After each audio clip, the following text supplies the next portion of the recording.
What is going on, guys? Thank you so very much for joining me right here on Off the Script. It is episode 324, part number 1 for your Friday, May 1st, 2020. And the WWE roster cuts continue to come on in. We can now add another name to the list of people who are unemployed coming out of Stamford, Connecticut. And I'm not shocked by this particular name. I'm shocked at how mishandled and underutilized he was, but I guess that can go with everybody else that's been on the back burner for WWE and ultimately released on Black Wednesday. Again, this name comes as no surprise, and it was the latest piece of information to come out of Connecticut. Curtis Axel, the son of Mr. Perfect, was released from WWE. Now, his name can be added to over 100 people that have been released from the company. Some have been public, some have not been public. And Curtis Axel was released on Thursday, and WWE issued a statement on his official release. They confirmed the news via social media. Their statement read, WWE has come to terms on the release of Curtis Axel. We wish him all the best in his future endeavors, of course. Everybody gets future endeavored. Some don't get future endeavored, which doesn't really mean much of anything anyway. Nobody ends up going back to WWE, and I don't foresee any of these individuals ending up back in World Wrestling Entertainment, especially with what's going on right now in the world. Curtis Axel, formerly known as Michael McGillicuddy, is the son of Mr. Perfect, Kurt Hennig. During this time with the company, he had a run as Intercontinental Champion, won the tag team titles twice, and was a part of the New Nexus. It's not really something to hang your hat on there, but there you go. He was even managed by Paul Heyman, one of the few people that Paul Heyman managed, and he didn't do anything with. If there was one failure in Curtis Axel's career, it was that one. How you get aligned with Paul Heyman and not get over, or not get over with management, is just beyond me. Now, I don't know if that's a mixture of what Curtis Axel did, what Paul Heyman did, what WWE did. I'm not looking to place blame on one or the other, but it was a collective effort as to why Curtis Axel failed with Paul Heyman. In recent years, Axel has not been doing much on WWE television. These roster and staff cuts are part of WWE cutting back on their budget due to the financial impact of the CV-19.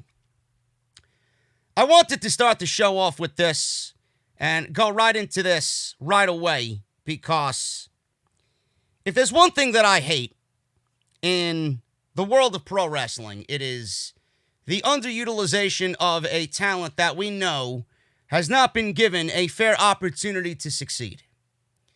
It's the one thing that I hate looking at. I look up and down this list of confirmed names that have been released from WWE.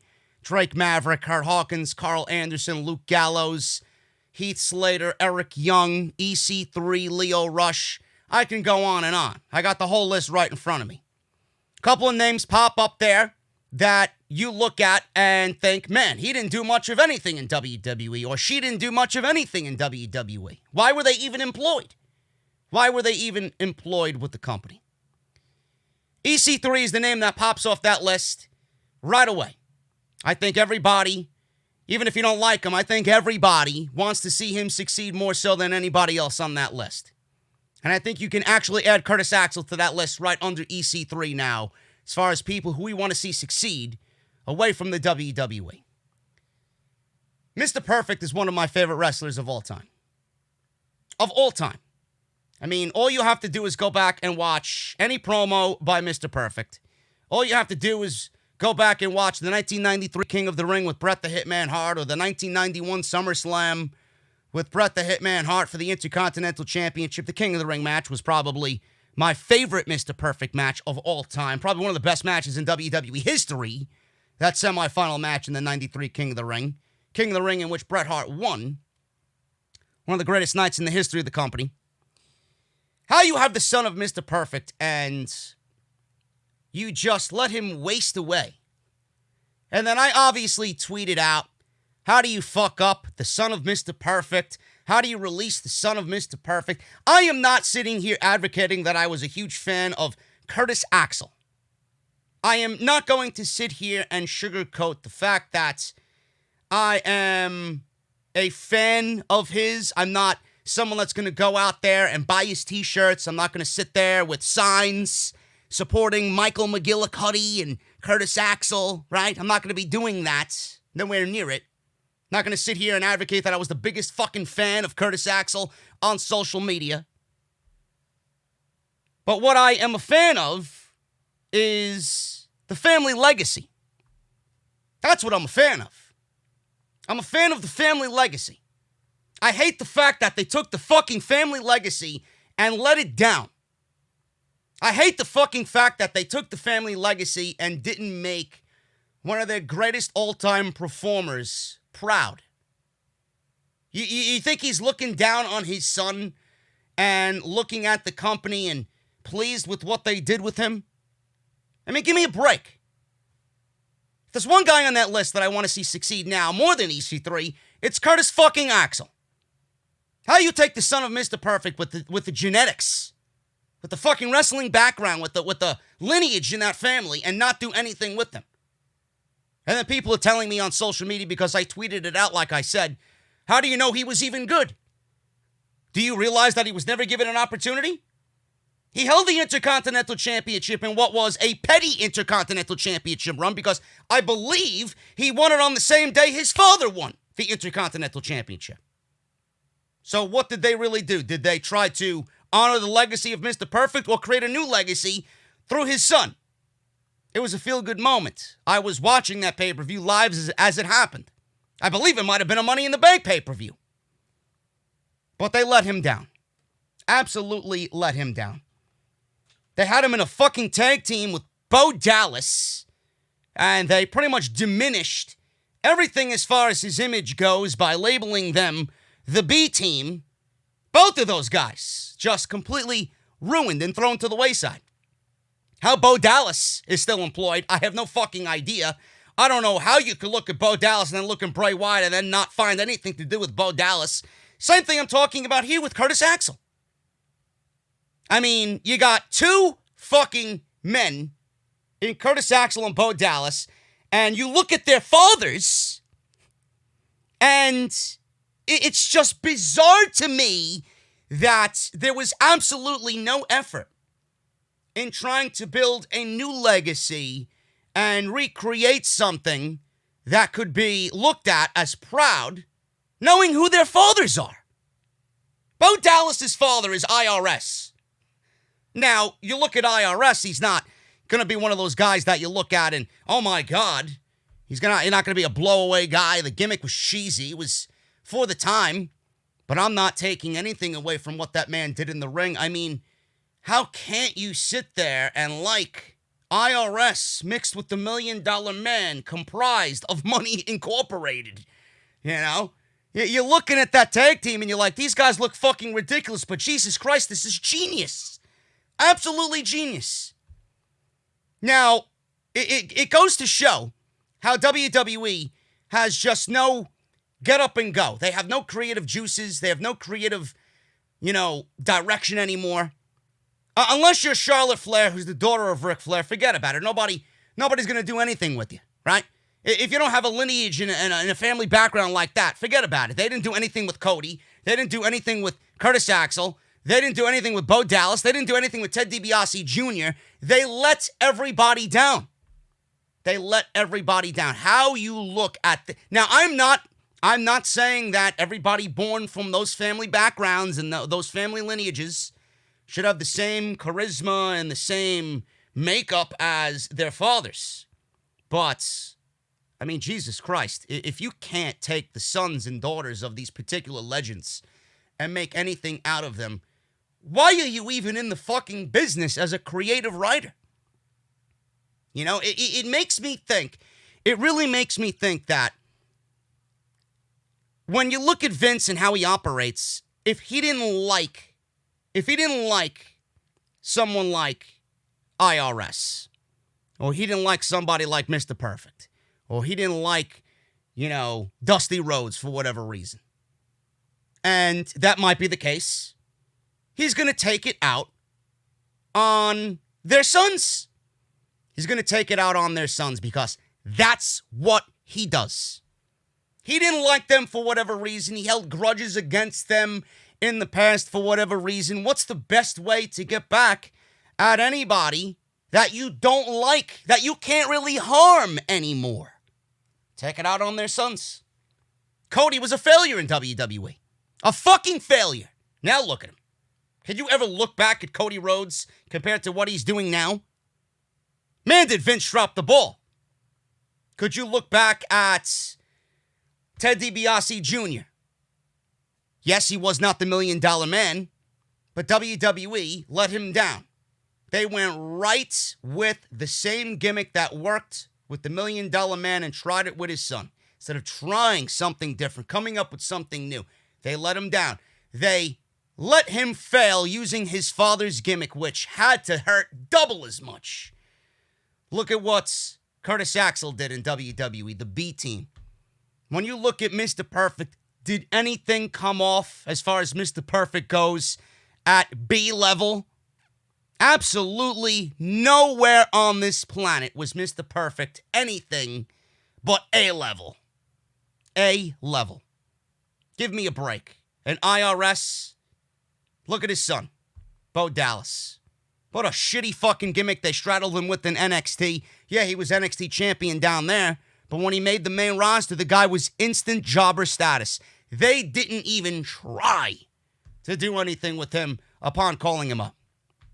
WWE, if there's one thing, if they don't like you, or if they didn't like your family, if they didn't like your father, and you are an offspring of said Hall of Famer, if you're continuing the family line and the family legacy, or at least trying to continue the family legacy, you ain't going anywhere. And that's what happened to Curtis Axel. Now, I don't know where he ends up. He could end up in NWA. NWA's got that old school, just give him a microphone and let him shoot his fucking promo. Seriously, I could see him end up in NWA. He could do well over there. He can go to MLW and kill it over there. He could go to Ring of Honor. Or he could go to AEW.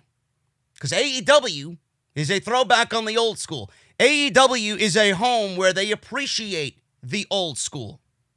What if he walked into AEW and he really sat down with them and they came up with an idea where he could finally, in the last run of his career, the last place he's going to call home for his pro wrestling career, what if he finally has an opportunity to pay a true homage to his father and make his father proud? I'd like to see it happen. Now, again, I'm not sitting here starting the show off saying that I'm the biggest fan of Curtis Axel. I was his number one fan. But the one thing I think people know about me is that I hate underutilization of talent. I hate guys that are just thrown to the side and forgotten about for whatever reason, whether Vince likes them or not, or they have no creative direction or ideas for them or not. You didn't even try. You didn't even try. Am I surprised by this cut? Absolutely not. I'm surprised it hasn't happened already. Not only this year, but in previous years when WWE has made roster cuts. But they let him go. I am not surprised by this. What I am surprised by is how they failed the legacy of one of Mr. Perfect's sons. That in itself is the biggest shame of all with Curtis Axel's release.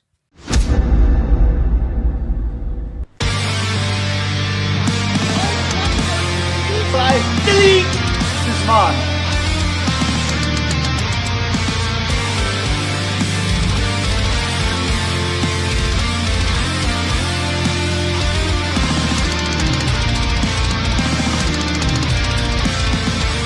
Alive with it. People still did.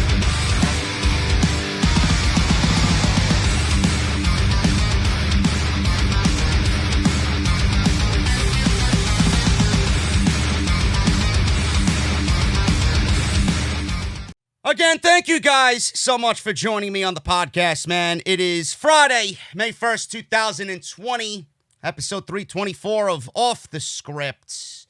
We got so much news to go over today, man. It is ridiculous. A lot of it coming out of Stamford, Connecticut. A lot of it to do with Vince McMahon. Now, reportedly, Vince is at a fuck it all stage backstage in WWE. Now, I don't know what shows you're watching. I don't know if you and I are watching the same show on Monday and on Friday, but I could have told you this was back in 2017 that Vince McMahon was at a fuck it all stage backstage when Manning Gorilla. Come on now. Now it's being reported that he's at a fuck it all stage? Give me a break. What about the years that Jinder Mahal was ruining SmackDown Live?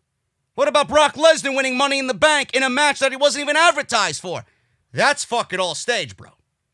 Now, we've seen Vince McMahon just give off the aura of fuck it all. So what exactly does it mean now in 2020? We'll go over that on the podcast. Apparently, Vince McMahon is negotiating to sell WWE to ESPN and Fox. Don't know how that's possible. Conflict of interest if I ever seen one. Then there are reports that WWE is selling to Disney. Yeah, I would actually take Donald Duck over Vince McMahon to run the company. Believe me. Please. But that's in the news as well. Don't really trust the source in which it came, but we'll go over that as well on the podcast. WWE is being sued. Yes, this is legit. Vince, Triple H, WWE management being sued by their own shareholders because of, guess what, folks? Lies.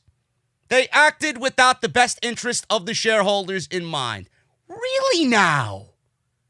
This is not news to me. You could listen to those phone calls and say to yourself, why are these people blatantly lying to their shareholders? So we'll go over that and what that is meaning for WWE as well. And we got news coming out of Monday Night Raw, SmackDown, NXT, AEW, and all of your weekly show news right here on the podcast. Thank you guys so much for joining me. Hit that thumbs up. Can't really stress that enough, man. Hit that thumbs up down below. Helps out the channel. Gets it into the recommended. Gets it in front of more eyes and more ears on YouTube. So you guys basically don't have to do much of anything to support the show. Just hit that thumbs up. That's all I ask. Let's try for 2,000 thumbs up on this episode of OTS. Make sure you guys hit that subscribe button down below. Turn on that bell for all notifications. If you missed any of my previous content on the channel, Monday Night Raw, AEW, you guys can go all the way back to last weekend's Off the Script and SmackDown. Everything you need is linked down below in the description of this very video. Make sure you guys support the podcast on Patreon if you guys want to do that as well. It's never an obligation. It's always optional. Patreon.com/JDfromNY206. Follow me on social media at JDfromNY206 on Twitter and Instagram. And today's podcast is brought to you by my good friends over at Harry's. I used Harry's as of a couple days ago. Shaved around my epic beard. At the end of this stay-at-home order, man, I may end up looking like Tommaso Ciampa, which is fine by me. But if you guys want the best shave of your life, then look no further than Harry's. Harrys.com/script for your special trial set. Go and use our link and shave like the elites do right here on Off the Script. We'll talk about my good friends over at Harry's a little bit later. Now, we already talked about Curtis Axel. Let's talk about Vince McMahon, the man directly responsible for killing Curtis Axel's WWE career. Vince McMahon is currently at a fuck-it-all stage. Currently. He is continuing. Let me rephrase the lead-in here. Vince McMahon is, was, and always has been a fuck-it-all mentality. Or has been in a fuck-it-all mentality. Now, there's been a lot said on social media in the last 24 hours about Vince McMahon's appearance on SmackDown. The 24 hours following SmackDown, everybody was talking about how Vince McMahon looked, how Vince McMahon sounded. He looked like a fucking zombie. He looked like he just risen from Aleister Black's casket, right? He looked like a fucking walking corpse out there, right? Couldn't understand him. He was completely inaudible. He was thinner than I expected to see. Thinner than the last time I seen him, for sure. And I am not really surprised with what's going on with Vince McMahon, that he was in the shape he was in. But when people are saying he's currently at a fuck it all stage, bro, he's been at a fuck it all stage. Now, whether that means creatively or just personally, I don't know, but he's always been creatively at a fuck it all stage. He doesn't give a shit. He's got 40 fucking people working for him, and he listens to not one of them. He does what Vince McMahon wants. Simple. For those of you that miss SmackDown, McMahon was on the show to celebrate Triple H's 25th anniversary with the company. McMahon had nice things to say about his son-in-law also, while roasting him at the same time for some of the bad angles he's been involved with over the years. Now, at times, it was hard to make out what McMahon was saying, as it sounded like he was rambling and he was just incoherent. Others noticed that McMahon appeared to look slimmer than he's ever looked, while still in good shape for his age, if you want to go that far. Others remarked that McMahon seemed to not give a fuck, or it was quoted saying he's in a don't give a fuck mode, and was just having fun after a bad few weeks with the XFL declaring bankruptcy and WrestleMania being forced to pull out of Tampa Bay and Raymond James Stadium. WrestleVotes, the ever-popular WrestleVotes on social media, posted a screenshot from someone who texted him about the McMahon segment and about Vince McMahon in general. The message read, now clearly he blanked out the name of said person who texted him, but the text message read, and I quote, "That is what he's been like the last 2 weeks or so, is what I'm seeing. Think this pandemic, WrestleMania, XFL, getting killed, has finally gotten to him, and he's at the fuck it part of it all. Screw it, Vince, could be wild." End quote. Now, we've seen hints of this when Triple H revealed this week that McMahon had no idea what a boneyard match was or what a boneyard match should be. If you guys you want to hear that explanation, I talked about it on Off the Script last week, and Vince McMahon had no idea what a boneyard match should be. So he's like, okay, I guess it's in a graveyard, but what is it actually supposed to entail? And Triple H asked him, and Vince was like, I don't know, just make it good. No creative input whatsoever. They want him to do, and then when they come to him with final product, no, it's not what I wanted. Well, you didn't tell me what the fuck you wanted. You told me to go make it good. So that's the part in which they're talking about the boneyard match, or it could be part of the fuck it all part of Vince McMahon's mentality. He told Triple H to make it good. His erratic behavior is still prevalent at the shows. Last Monday, WWE superstar Sarah Logan was there backstage after she was terminated, only to not be used after she was told she was being brought back to be used. Whether it was against Shayna Baszler, whether it was in a segment with the Viking Raiders doing fucking carpool karaoke, maybe she could have had the mashed potatoes and Ivar was eating the turkey leg. I don't know, it could have been a whole fucking Thanksgiving feast in the middle of the spring down in Orlando, driving around Orlando. I don't know. Either way, she wasn't used. So now Sarah Logan is now completely terminated. They brought her to the company after being fired on Black Wednesday, told her she was going to be used, only for the final script to not include her. That is what I call erratic, folks. That is what I call fuck it all. But at that point, his fuck it all mentality is actually dangerous to others' well-being. Can you imagine being Sarah Logan and being told, yeah, we're going to put you on the show only to get there, work on the fucking vignettes, only for the vignettes not to air, and you're told that they're going in another direction? Yeah, we don't need you. Can you imagine Sarah Logan's mental health after that? Why the fuck did I come back? Why did you ask me to come back here only to not use me? So why would Sarah Logan ever want to go back to the WWE after that? She was already terminated. She could have been at least hopeful of another chance, maybe, because reportedly a lot of people went to bat for her to come back or to bring her back, and WWE said, fuck it. We're not going to bring her back. We're not going to use her. Goodbye. If I was Sarah Logan, I would have given her the middle finger. That is what I call erratic, folks. Also, I would call that fucked up. And Vince has no remorse. So we'll see how things play out over the next few weeks. We got Money in the Bank. And Vince's fuck it all attitude could continue going into Money in the Bank because Jinder Mahal is no question going to qualify for the Money in the Bank. I would not be surprised if Vince takes the rightful winner in Aleister Black and changes it to Jinder Mahal. Because he's already gone one step into that and putting that in motion. Apollo Crews is not in the Money in the Bank ladder match anymore after people were excited that he was finally getting an opportunity. So wait till the ladder match is hindered by Jinder. I'm waiting. And then you can blame me because I've been pushing it, not because I want it, because this is the mentality of Vince McMahon. When you get a SummerSlam main event of Jinder Mahal versus Drew McIntyre for the WWE title. Story or not, it sucks. Story or not, I'm not interested, and neither should you. Jinder Mahal should not be in the WWE Championship picture for one reason or another. I'm not going to go into those. We'll talk about it when we get to Monday Night Raw. Fuck it all. He's currently at a fuck it all stage. He's been at a fuck it all stage, folks. This is not new information. It's only going to get worse. It's only going to get worse. How much worse it gets, I don't know. If the ratings are any indication, we are going down a path in which we could potentially see the lowest that Monday Night Raw and SmackDown have ever been at. And it sucks. And it all starts at the top. Who do you blame? You blame Vince McMahon. Vince wants to blame new talent. No, bro. I blame you. I blame you. There's no reason why AEW is putting on better shows than WWE. With the current circumstances that are going on. They're in the same boat that you're in. So why are their shows so much better than your shows, NXT included? Now, I'm not saying that the in-ring product on AEW is better than NXT.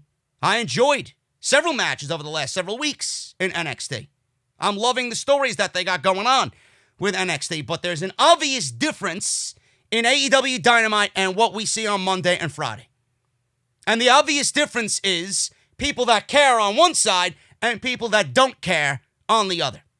People that are not afraid about their well-being and their job on one side, and people who are afraid to lose their job on the other because if they speak out to Vince McMahon, you may be fired.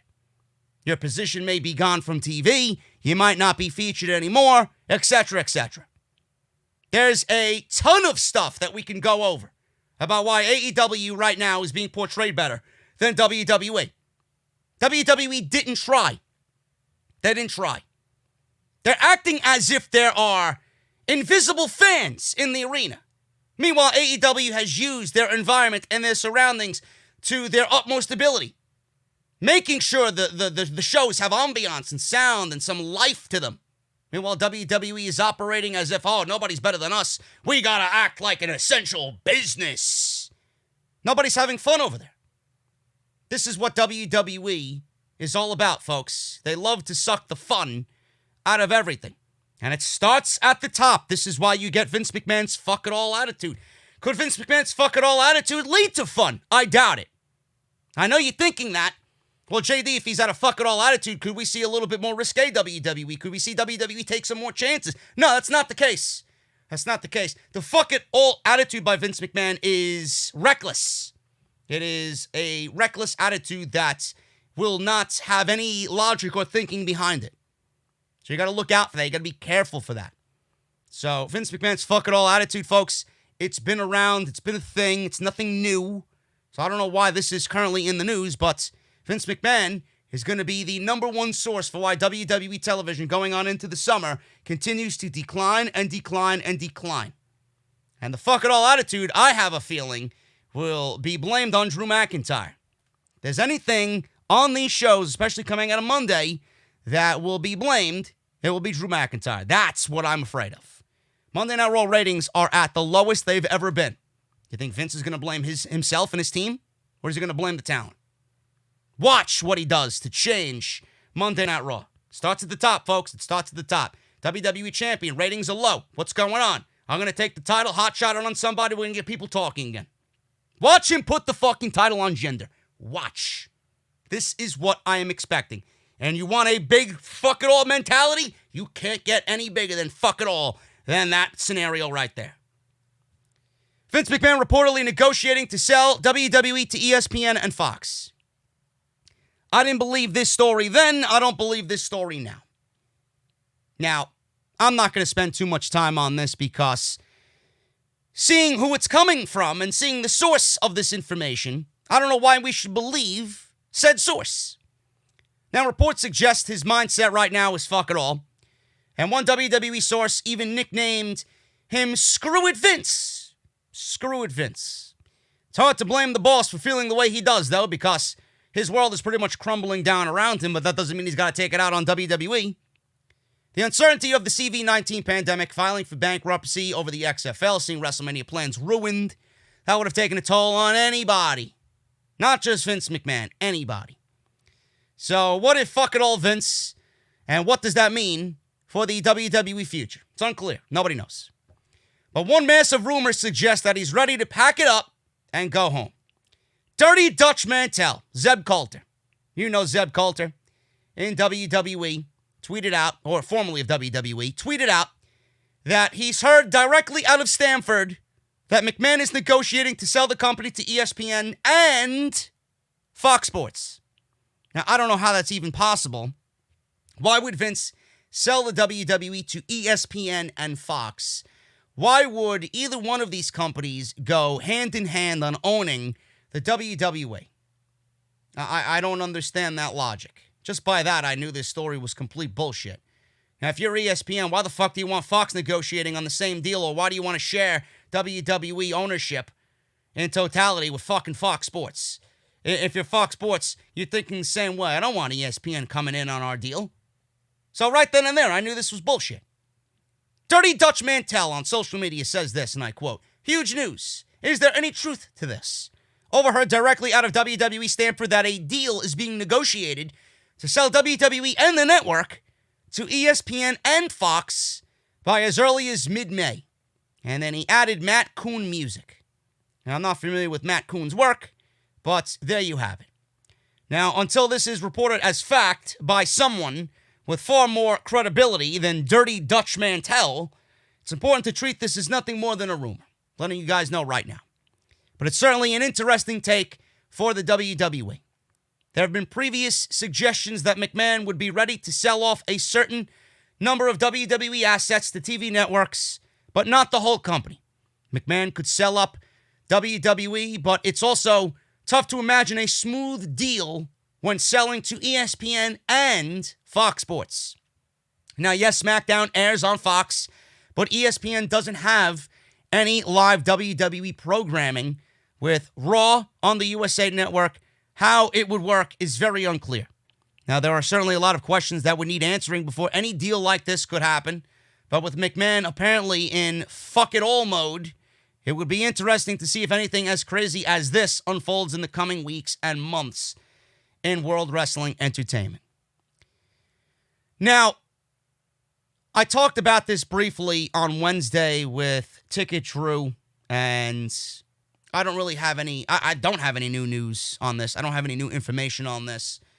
All I could say is to you what I'm thinking, what in my mind is brewing about this particular situation. The WWE is not selling to anybody. That's my take. I don't think the WWE is selling to anybody. If the WWE was to sell, if Vince McMahon was to sell the WWE, it is absolutely not going for what the stock price is currently, which right now I believe is at $44 a share. Vince owns majority stake in the company. He has all the power in the company that one could ask for. And if Vince is going to sell the company, it's going to be closer to where the WWE stock was before it went down into the 30s and the 40s. He's going to sell it at a $70 or an $80 per share to anybody that is interested. Now, is the WWE likely to sell in the middle of what we're going on right now with the pandemic? Yes and no. I could see ESPN or Fox swoop, or Disney. Disney's the other one. You know, it's not out of the realm of possibility for Disney to swoop on in and own WWE and buy WWE. But they just laid off 100,000 fucking people as well. But I could see it happening, yes and no. It would be a great time to buy because WWE is pretty much, half of what they were only a year ago. It's like getting WWE on sale for 50% off, right? I could see them buying because WWE is at its lowest value now compared to a year ago. And I could also not see it happening because realistically, in the economic landscape that we're in right now, who really is buying anything? Now, yes, WWE is one of the few sports, if not the only sport on TV, AEW included as well. Wrestling is the only sport, and yes, I do consider it still a sport. It's never sports entertainment to me. It is a sport. It's one of the only sports, if not the only sport on TV right now, and yes, ESPN and Fox are dying for some type of sports content because they are primarily a sports network. ESPN has nothing on their network. They're airing reruns. I tuned in. They were airing some old Super Bowl games. I tuned in. They're airing some old baseball games. That's only going to go so far. People want new and fresh content. ESPN and Fox want new and fresh content, weekly content. WWE is providing that. Now, at the end of it all, is the WWE going to be something they're going to hang their hat on? No, because by the time they acquire WWE and buy the rights to WWE and some of their backlog, some of their network shows, maybe the whole company in general, by the time that happens, if it does happen, there's going to be baseball back on TV. There's going to be football season starting up. There's going to be basketball and hockey back on TV. There's going to be the PGA and tennis and NASCAR and all this shit that you're accustomed to seeing on those networks. Everything's going to be back, whether there's fans or not. So I don't see those companies buying WWE, and I don't see the WWE selling for what they are currently priced at right now. That's my take on it. Now, with the WWE, it's a funny thing with them. Everybody's thinking, oh, it's going to be better in the hands of Disney. It's going to be better in the hands of ESPN. It's going to be better in the hands of Fox. Why so? Why so? Because it's going to be out of Vince McMahon's control? That's not the case. Not immediately, anyway. ESPN, Fox, Disney, Amazon, whoever comes in and buys WWE, they are more than likely going to keep the McMahons on during that period. And why would you get rid of the McMahon family when buying the company? The McMahon family is synonymous with WWE. You're buying the rights to WWE. You now own majority stake in the company. It's going to be up to them, those people in power who bought the company, to keep the McMahons there. Why would you get rid of them, right? Now, imagine this scenario. If Vince McMahon and his family is where they are right now and everything. Imagine Vince McMahon out of power and everything that happened to Vince McMahon now happened while the company was owned majority share by an ESPN or Fox or Disney or Amazon.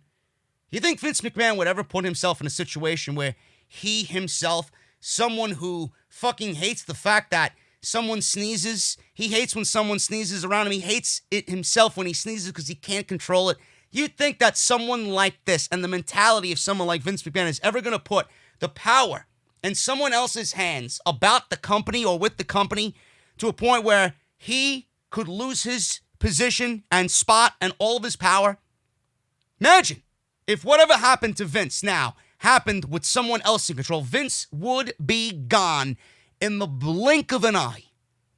I do not see that happening to Vince McMahon. I do not ever see Vince McMahon putting himself in that position. It's not going to happen. Now, the other thing I'm thinking about is Vince McMahon and this fuck it all attitude. I really do think that the man is losing his mind. I really do. I think Vince McMahon is a detriment to the company. I do think the number one hazard in the company is Vince McMahon. I think if the WWE continues to fail, there's nobody to blame but Vince McMahon. And it should not be blamed on anybody else. It's all Vince McMahon. No matter what you think about the WWE, Vince McMahon is to blame. I have always thought, and I made mention of this with NXT, I've made mention of it with various other aspects that I talked about in the past. NXT being the recent situation that happened. Look at how lenient he was with NXT. Look at how lenient he was with the WWE, not thinking that if he hoarded talent and signed everybody on the independent scene and signed all these free agents, bringing them into the WWE, giving them whatever type of contract that he wanted because he could, that it was not going to come back to haunt him. Vince McMahon outright fucking damaged WWE without thinking. Vince McMahon and his greed damaged WWE. He did the same thing with NXT. he put NXT in the firing line, front and center, to go up against AEW, knowing that it was not going to beat AEW, only to stop AEW from achieving a greater level of success that it doesn't come near Monday Night Raw and SmackDown Live. Because if AEW was unopposed on Wednesday night, we would be looking at vastly different numbers. Vince McMahon put NXT and jeopardized the feel of NXT. He jeopardized the 7 years that Triple H worked on NXT to use them and use every bit of resource that Triple H has in that company to stop his enemy. Now, whether that was right or wrong to you, that's a subjective thing. To me, I thought it was fucking ridiculous. To me, I never thought NXT needed to be on the USA Network. I never thought NXT would stand the chance.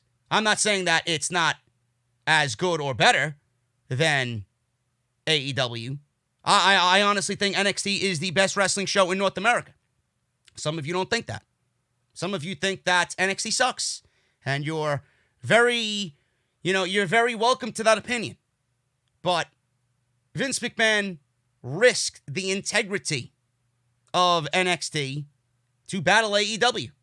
Because I do believe that NXT was in no way, shape, or form prepped or in the plans to be on a major network. And they only did it because of AEW moving to TNT. And Vince was so lenient with what I think is the future of the company. He was so lenient with what I think is the right vision for the WWE in general coming out of NXT. This is a man that doesn't give a shit. I genuinely believe deep down in my soul, in my gut, that Vince McMahon would kill every aspect that we know and love about the WWE so that nobody gets his hands on it. Nobody, including his own family. I honestly think Vince would wither WWE down to nothing so that it's not in the hands of somebody else who's going to go against his vision. I honestly think Vince would kill the WWE and wither it down to nothing to a point where it's his legacy and WWE will only live in his vision and nobody else. That's it. I genuinely believe he would do that. Because that's the type of mentality, that's the type of attitude and direction that we are currently seeing and have seen by Vince McMahon.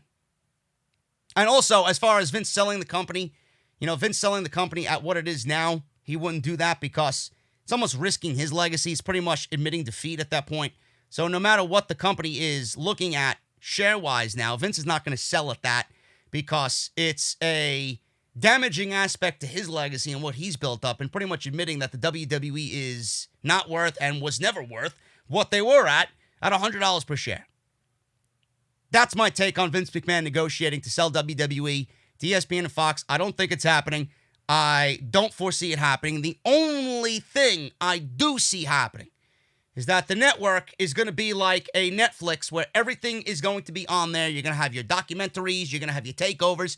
You're going to have your Saudi shows. You're going to have some B-level pay-per-views on there. All the major pay-per-views, I do think that the aspect of ESPN or Fox and taking some of that major content on the network, I do think it's going to be moved over to other platforms, whether it's ESPN only, Fox only, a mixture of both. I don't know.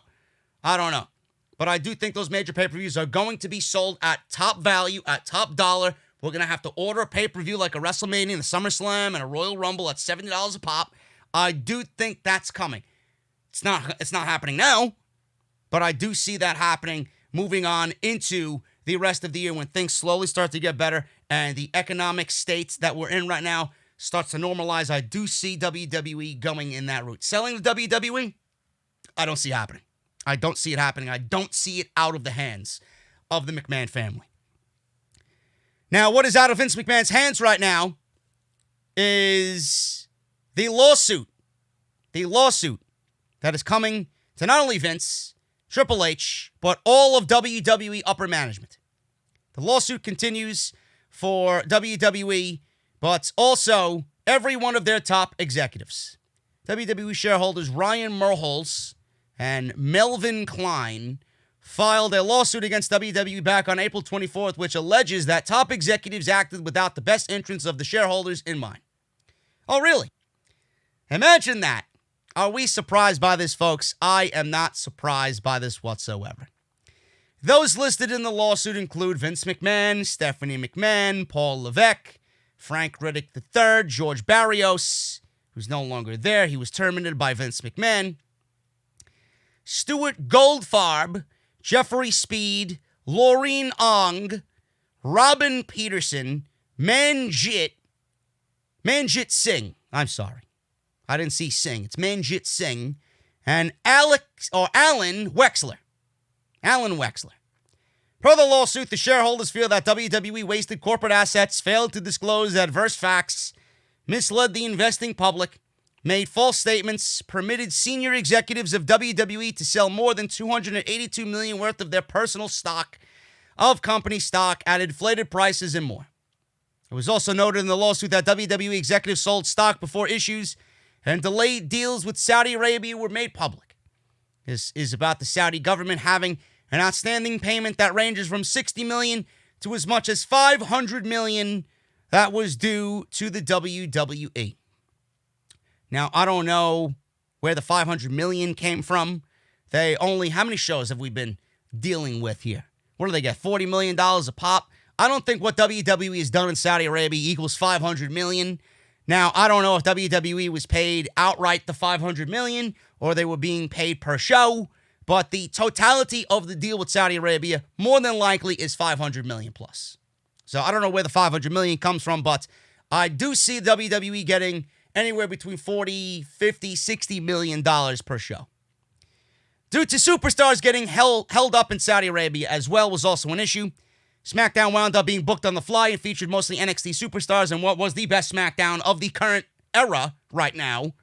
Honestly, that's last-minute SmackDown. Remember when everybody was still held in Saudi Arabia and they had Adam Cole versus Daniel Bryan as the main event on the show? Yeah, I wish we could go back to that because it ended up producing the best SmackDown show of their Fox run, pretty much. There have been mixed stories about what happened to those superstars who were delayed with a new class action lawsuit against WWE claiming that they were effectively held hostage by the Saudi government. Reports coming from Heel by Nature. This latest lawsuit has been filed against WWE by company shareholders Ryan Murholes and Melvin Klein. The 44-page lawsuit goes into details about some of the rumors that were circulating in the days after Crown Jewel. The Saudi officials owed WWE money, so Vince McMahon threatened that the show would not go on ahead. In turn, those officials would allegedly not let WWE employees leave the show, effectively holding them hostage. So, as far as what is being talked about as far as WWE wasting corporate assets, failing to disclose adverse facts, misled the investing public, made false statements, permitted senior executives to sell more than $300 million of their stock at inflated prices, etc., etc.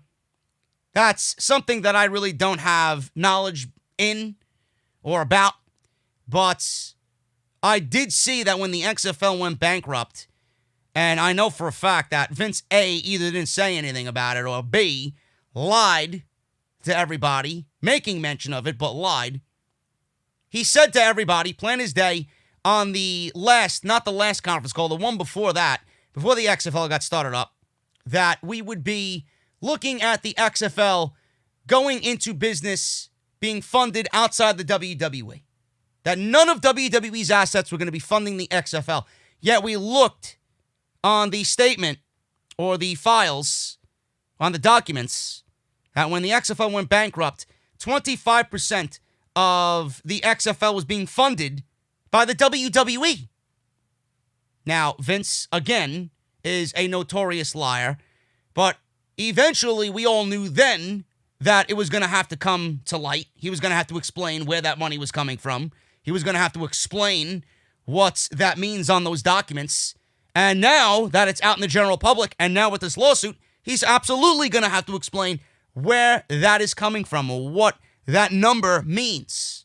Why the WWE is funding the XFL 25%. And Vince McMahon told everybody that it wasn't being funded by anything WWE related. I don't know. I don't know how Vince McMahon's going to get himself out of that one. I don't know how Jerry McDivitt is going to get himself out of that one. Vince lied. Vince is a notorious liar. You could listen to him speak, and the one phrase out of your mouth is, what the fuck? What the fuck? It's all I said to myself when I was reading the detailed analysis of the conference call with shareholders. Now, these idiots don't have any idea about WWE. They only want to make money off of Vince McMahon, but this is how fucking bullshit this entire operation is. They lie to these people knowing that they don't have a back knowledge on WWE product. And they get away with it. These two people are not letting Vince McMahon get away with it. Now, as far as the Saudi Arabian situation goes and them being held hostage, I said it then, and I'm going to say it now. I directly spoke to somebody well within the know about what happened there. And I trust this person more so than I trust anybody reporting this news or any sources coming from one of the major sites. My guy, I know for a fact, knows more than everybody else. He's got an ear closer to everybody else. So when my guy said something about it, I believed him. WWE was not held hostage. The wrestlers felt that they were in no danger whatsoever, at all. He said, and he told me personally, that we sat on the tarmac for 7 hours. It was more frustration being there for 7 hours than anything. But when they let us go, and they finally filled us in on what happened, we got all top-level elite accommodations. We got beds, we got food, we got gyms, we got anything we needed. Place to work out, sleep, eat, etc., etc., etc. We were treated like kings, is what my guy told me. So why is that being mentioned here? Why is that being mentioned here? I don't know. Maybe there is something that these guys know that nobody else knows. Or maybe it's just one of those last-ditch efforts to kind of just zing WWE. And it has nothing to do with the roster being held hostage. It's more to do with, where's the fucking money? And that's the only thing that they have to grasp at right now, which I don't think is going to really hold up in court. Not with Jerry McDivitt, anyway. This guy's got Vince McMahon out of more shit than you can possibly ever imagine. This is probably looking like a fucking comedy act to him. So I don't know what's going to happen here, but, you know, a lot of people saying we could very well be looking at the end of Vince McMahon and everything that's just piled on top, one after the other. Are we looking at the end of Vince McMahon? I don't know. I don't know. I don't want Vince McMahon. I don't want Vince McMahon to deteriorate for health reasons, but what I do want to have happen is Vince McMahon's stake in the company. What I do want is for Vince McMahon's power to deteriorate. Like I said, I do think that he is a detriment to the overall wellness of the company. I do think that the company right now, not only because of what's going on here and all the troubles that they have coming down upon them now financially, you know, that's in another ballpark. You know, I'm not really one to really dive into that type of stuff. But what I can tell you firsthand, and I am pretty confident in this, and I think a lot of people are well aware of this as well, and you might feel the same way. Everybody that talks about WWE is right now in a very bad mood about WWE. They really are. They either hate the WWE, they don't watch the WWE anymore, they're sick of the WWE, they don't agree with what WWE has done, and all of that is turning a lot of people off from the current product. And it eventually is going to come back to Vince McMahon. And people are not going to want to watch the WWE. They're not going to want to have anything to do with the WWE as long as Vince McMahon's name is attached to the company. I honestly think more now than ever, we need somebody else in Vince McMahon's position, not only for the creative aspect, which we know right now is not at all good, but I honestly think for the longevity of the company and the interest from the fans' mindset, I honestly think Vince McMahon needs to go. How many of you have been turned off by WWE because of Vince McMahon? Whether it's the way he's handled things financially, whether he's handled, or if you own stock in the company, I don't know, or if it's the way he's handled things creatively. Something is going to eventually come back to Vince McMahon, and he's going to be placed to blame. That's the way I feel. But this situation It might not be anything too serious. So we'll see what happens, and I'll keep a close eye on WWE being sued by their own shareholders coming out of Wall Street. Getting back into the creative side of things here, man. WWE is not allowing superstars into the Performance Center at all. They're not even allowed inside the Performance Center to get dressed. They're allowing the superstars to get dressed outside only, which is kind of bizarre if the state of Florida has labeled WWE an essential business. I don't understand that. WWE was able to stay on the air and earn an essential business title in the process. They are still being very careful during a pandemic to observe all recommended safety precautions. The company is doing massive cleaning between matches. So they say, but I'll give them the benefit of the doubt here. And believe it or not, again, going back to what the shareholders are suing Vince McMahon and WWE management over, two more things on top of that. All of Triple H and what he's done, is being looked at as bad because of Vince McMahon's failures. All of Vince McMahon's failures are kind of dragging Triple H into this, and Triple H really hasn't done much of anything. I don't look at Triple H and place blame on him for any of this. It's all Vince McMahon doing. Triple H came out. Now, whether this was him on his own or a directive from Vince McMahon, if someone asks how we're doing this is what you should say. More than likely that's the case. But they pretty much admitted that they have a cure for CV-19. Yeah, we got a spray that we spray on the mats and the turnbuckles, and it kills the cells for 90 to 120 days, and it punctures the cell walls, and whatever he was talking about.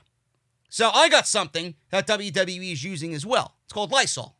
It's on my kitchen counter right now, and I spray it every now and then to just liven up the joint, So WWE is pretty much admitting that they're using the same stuff that you're using at home, folks. So you yourself have a cure for CV-19. And then they want to know why they're being sued. When you go out there and make claims like that, you got to be careful about what you're talking about and how you describe shit to these fucking people. Really. WWE makes themselves look like fools. So they're doing massive cleaning before the matches and after the matches, in between matches. Masks might not be worn by everybody, which we'll touch on in a little bit. Because there is another story where WWE superstars are not following the CV-19 safety protocols, but we'll talk about that in a little bit. Masks might not be worn by everybody, but the company is medically screening each person who enters the property, whether that is by giving them an antibody test or taking their temperature. We don't know the procedures. No, I don't really give a shit. As long as they're following the protocol to keep everybody safe, that's all I give a shit about. Now, during the Wrestling Observer Live, Dave Meltzer explained that the WWE Performance Center is shut off from superstars if they aren't in the segment that they are currently filming. They must stay outside. That includes staying out of the gym. They are not allowed to use it, says Dave Meltzer. It's shut down for any kind of training. It's completely shut down. They're only allowed in for their segment. So if you are not in a segment, then you shouldn't be there. So that's the way it should go. But they got everybody back. They got all hands on deck. I read a report last week that they had much more agents than usual backstage, right? And much more talent backstage than usual for these shows, now that they're an essential business, of course. They're not hanging around in that place. You're outside. You're getting dressed outside. You're only coming in for that match. Yeah, says Dave Meltzer. End quote. WWE isn't taking extra risks with their Performance Center tapings. They are well aware that this is a pandemic, and they need to be careful. This is why superstars are kept outside until it is their turn to come in and perform for their particular parts of the show. So I guess that's why WWE was using a limited staff on Monday for the Raw tapings. And I'm assuming on Tuesday for the SmackDown tapings. And I'm assuming on Wednesday for the NXT tapings. So we'll see what happens there when news comes out of those shows. But that's ridiculous. They're not even allowed inside the Performance Center. They're not allowed to get dressed inside the Performance Center. I mean, yeah, some people might look at that as that's a good thing. WWE's going the extra mile to keep everybody safe. But they're an essential business. They should be allowed the workspace to be essential. I mean, if I'm a WWE superstar, you know, I'm not going to look at this and be excited to come to work. Oh, shit, I got to fucking change outside. Oh, shit, I got to change in my fucking car. Yeah, it's on a closed set. Nobody should give a shit, really, from an outsider's perspective looking in about how they get their job done. But I'm thinking in the mindset of a WWE superstar. Imagine being somebody that's going to be on a show in 2 to 3 segments. You know, imagine being somebody like Zelina Vega or, I don't know, you know, one of the guys that's, you know, gets changed into one outfit's got to get into his ring gear for another segment and this and that. It's ridiculous. So what do? You happen to have one segment on the opening of the show and then you got to go back outside and wait till your fucking turn. You might be in segment 1 and then you might not show up until segment 11. It's fucking ridiculous. At that point, if you're the superstar, it's like, do I really want to be here? Do I really want to be here? At some point, you're going to get frustrated and say, fuck it, I don't want to be here. But some guys, you know, like Apollo Crews, you're going to say, man, I'm just happy to be on TV. I'm just going to take whatever they got for me and I'm going to just abide by the rules and be a good little soldier and just do what I got to do. But I know that situations like that, if they're not accommodated to be an essential business and you're not going to operate as one, why the fuck are you even putting on shows? So WWE, the way that they made it sound is they're taking proper precaution with everybody being there on the inside. And now a report came out that people are getting dressed outside. And they're not allowed inside the fucking building until their segment, if they even have one, happens to be taped. Absolutely ridiculous. It's not really going to make a happy work environment, WWE. That's all I got to say there. I don't think AEW is allowing their superstars to get dressed outside. Guarantee you when they go to Daly's place, everybody's going to have a fucking locker room to get dressed and get ready for, or get ready in for the show. WWE just doesn't know how to handle situation when situations and shit happens like we've seen here. I don't know. Sometimes it's just best to just stay off television. That's what a lot of people continue to say. And a lot of the guys, I know for a fucking fact, a lot of those people don't want to be there. They don't. Many superstars are not even following the COVID-19 safety measures. And there I said it. Fuck me. I think I'll be fine. I mentioned it last week, too. I was okay. Many stars are not following the CV-19 safety measures. WWE has been very vocal through statements about having talent talk about the different safety measures that are in place while working TV tapings during the CV outbreak. Since last month, WWE has held TV tapings at the Performance Center in Orlando due to the lockdown that was caused by the virus. WWE has publicly battled the narrative of safety during these times, which has received backlash from the media. I just seen Conan O'Brien shit on WWE and pro wrestling being an essential business. He shit on the state of Florida in general, but, you know, he labeled WWE a joke pretty much by coming out and saying that they labeled themselves, or the state of Florida labeled themselves an essential business. So he made fun of it. And I enjoy Conan O'Brien's shtick. I think he's humorous. WWE has publicly battled the narrative during these times. It's been reported that WWE has been changing turnbuckles, ring ropes, having all workers be screened before even allowed in the building. Another precaution is that WWE has been taking this spraying it all over the Performance Center, and apparently, according to Triple H, that it is the cure for CV-19. So maybe they should go into the scientific field as well and pass this off to the White House and the representatives over there on the CV task force. Maybe they got something that they don't know about. Sean Ross Sapp of Fightful.com says that, based on what he's heard, almost no talent have been wearing masks around at the WWE tapings, and about 80% of the staff is not wearing masks. It was reported by Dave Meltzer in the latest edition of the Wrestling Observer newsletter that WWE superstars have expressed concerns over working TV tapings during the CV-19. So, conflicting reports there. I obviously don't know who to believe. Sean Ross Sapp and Fightful say that the talent is being very lax, not wearing masks. And then Dave Meltzer says the superstars have expressed concerns over working TV tapings during the CV. So nobody knows who to believe. Do I think that the masks are necessary? I do not think the masks are necessary. They're an essential business. So clearly, the state of Florida has given them free reign to, as long as you're it's mandatory. It's mandatory. It's mandatory in some states, but it's not mandatory in the state of Florida, I don't believe. It's recommended, but it's not mandatory. So 80% of them are probably going against the recommendation, which is fine. You don't have to wear one. You don't have to wear one. And if everybody's getting tested and everybody is, getting the results back and everybody's healthy and good, then I think everything's good to go, right? And then Dave Meltzer is reporting that some concerns are coming out of the TV tapings, that stars don't want to work the TV tapings, which I also believe is the case as well. So you got a mixed bag of what's going on there. You don't know what to believe, But hopefully sooner or later these restrictions and these safety measures will loosen up a little bit. But WWE and 80% of the staff is not wearing masks. That's fine. If it's not mandatory, you're good to go. It is recommended, and you shouldn't be penalized for not wanting to wear a mask. So I'm not really going to take that story and really embellish on it any longer than I have to. Guys, I know times are tough right now, and there's no decent place to go get yourself a haircut unless you know somebody that does that type of thing. But I don't want you guys to suffer that way with your facial hair. That's why Harry's is still here to help you look your best while staying at home and saving you a little bit of cash along the way. Business up top and PJs on the bottom. Harry's has your grooming needs covered with high-quality blades that start as low as $2 each, delivered straight to your doorstep.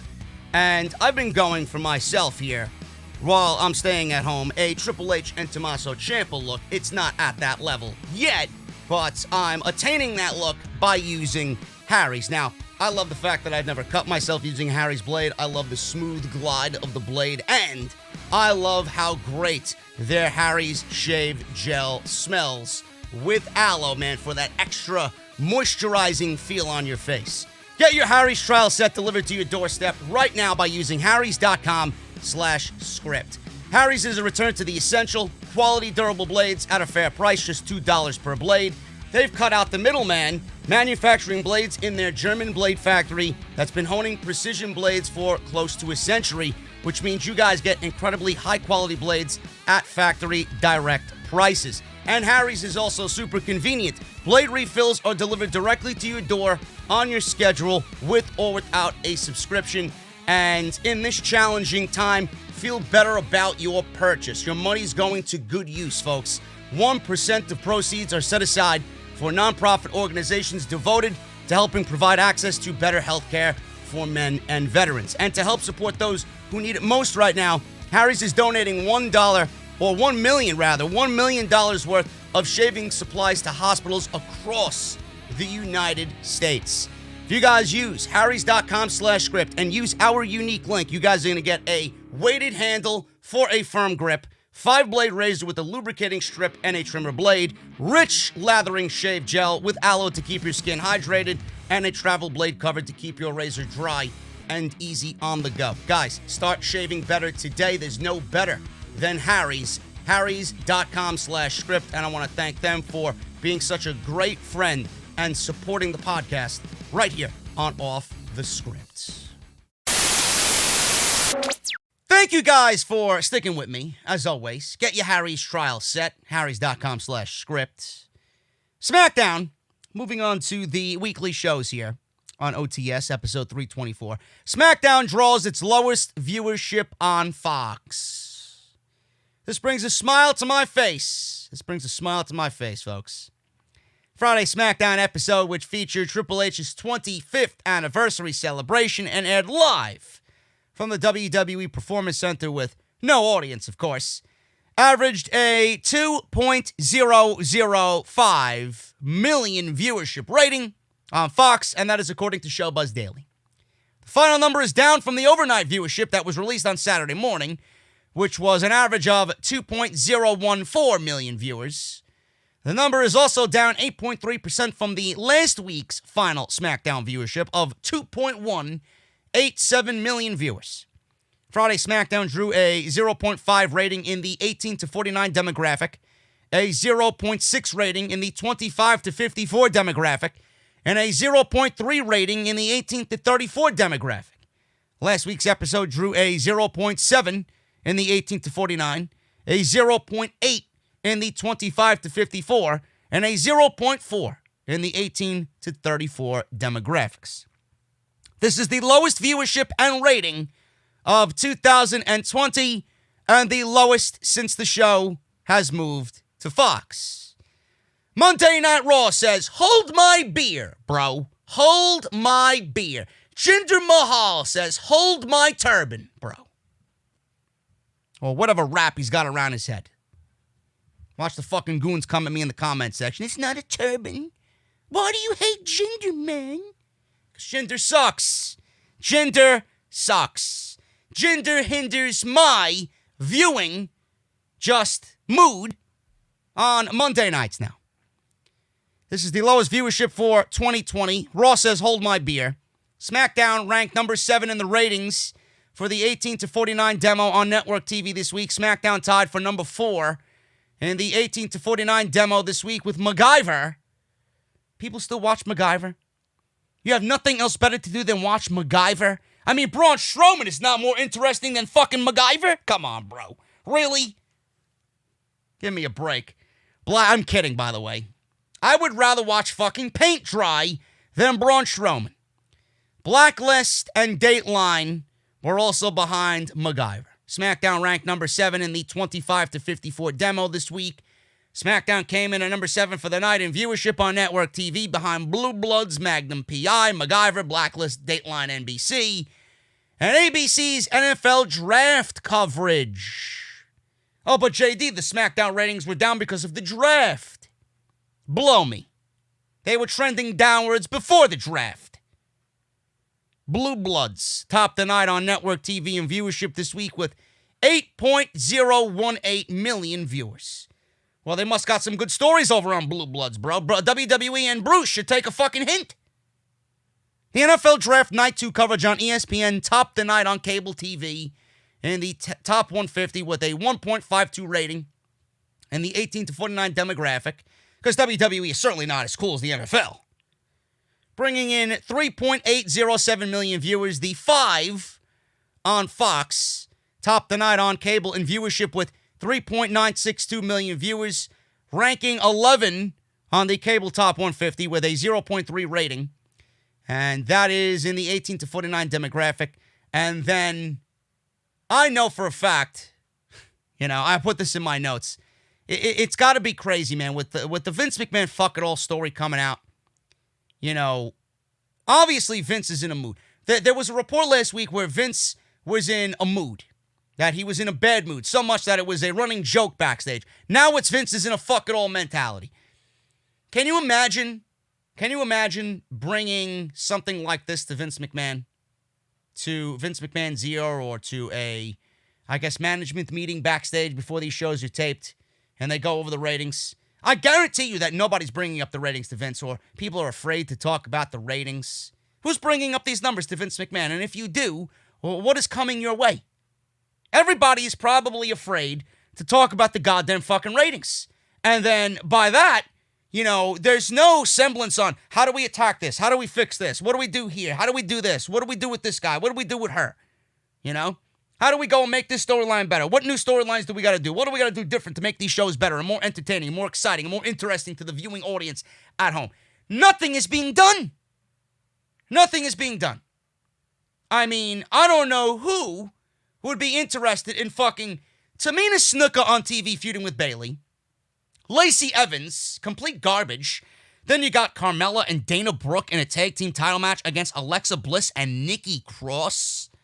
This is what you think people want to watch on Friday nights? Bro, turn the lights off, hand me a cold beverage. I'll sit in the fucking darkness with my cold beverage and just contemplate over fucking life rather than watch this fucking show. In the blackness of my fucking apartment. Are you serious?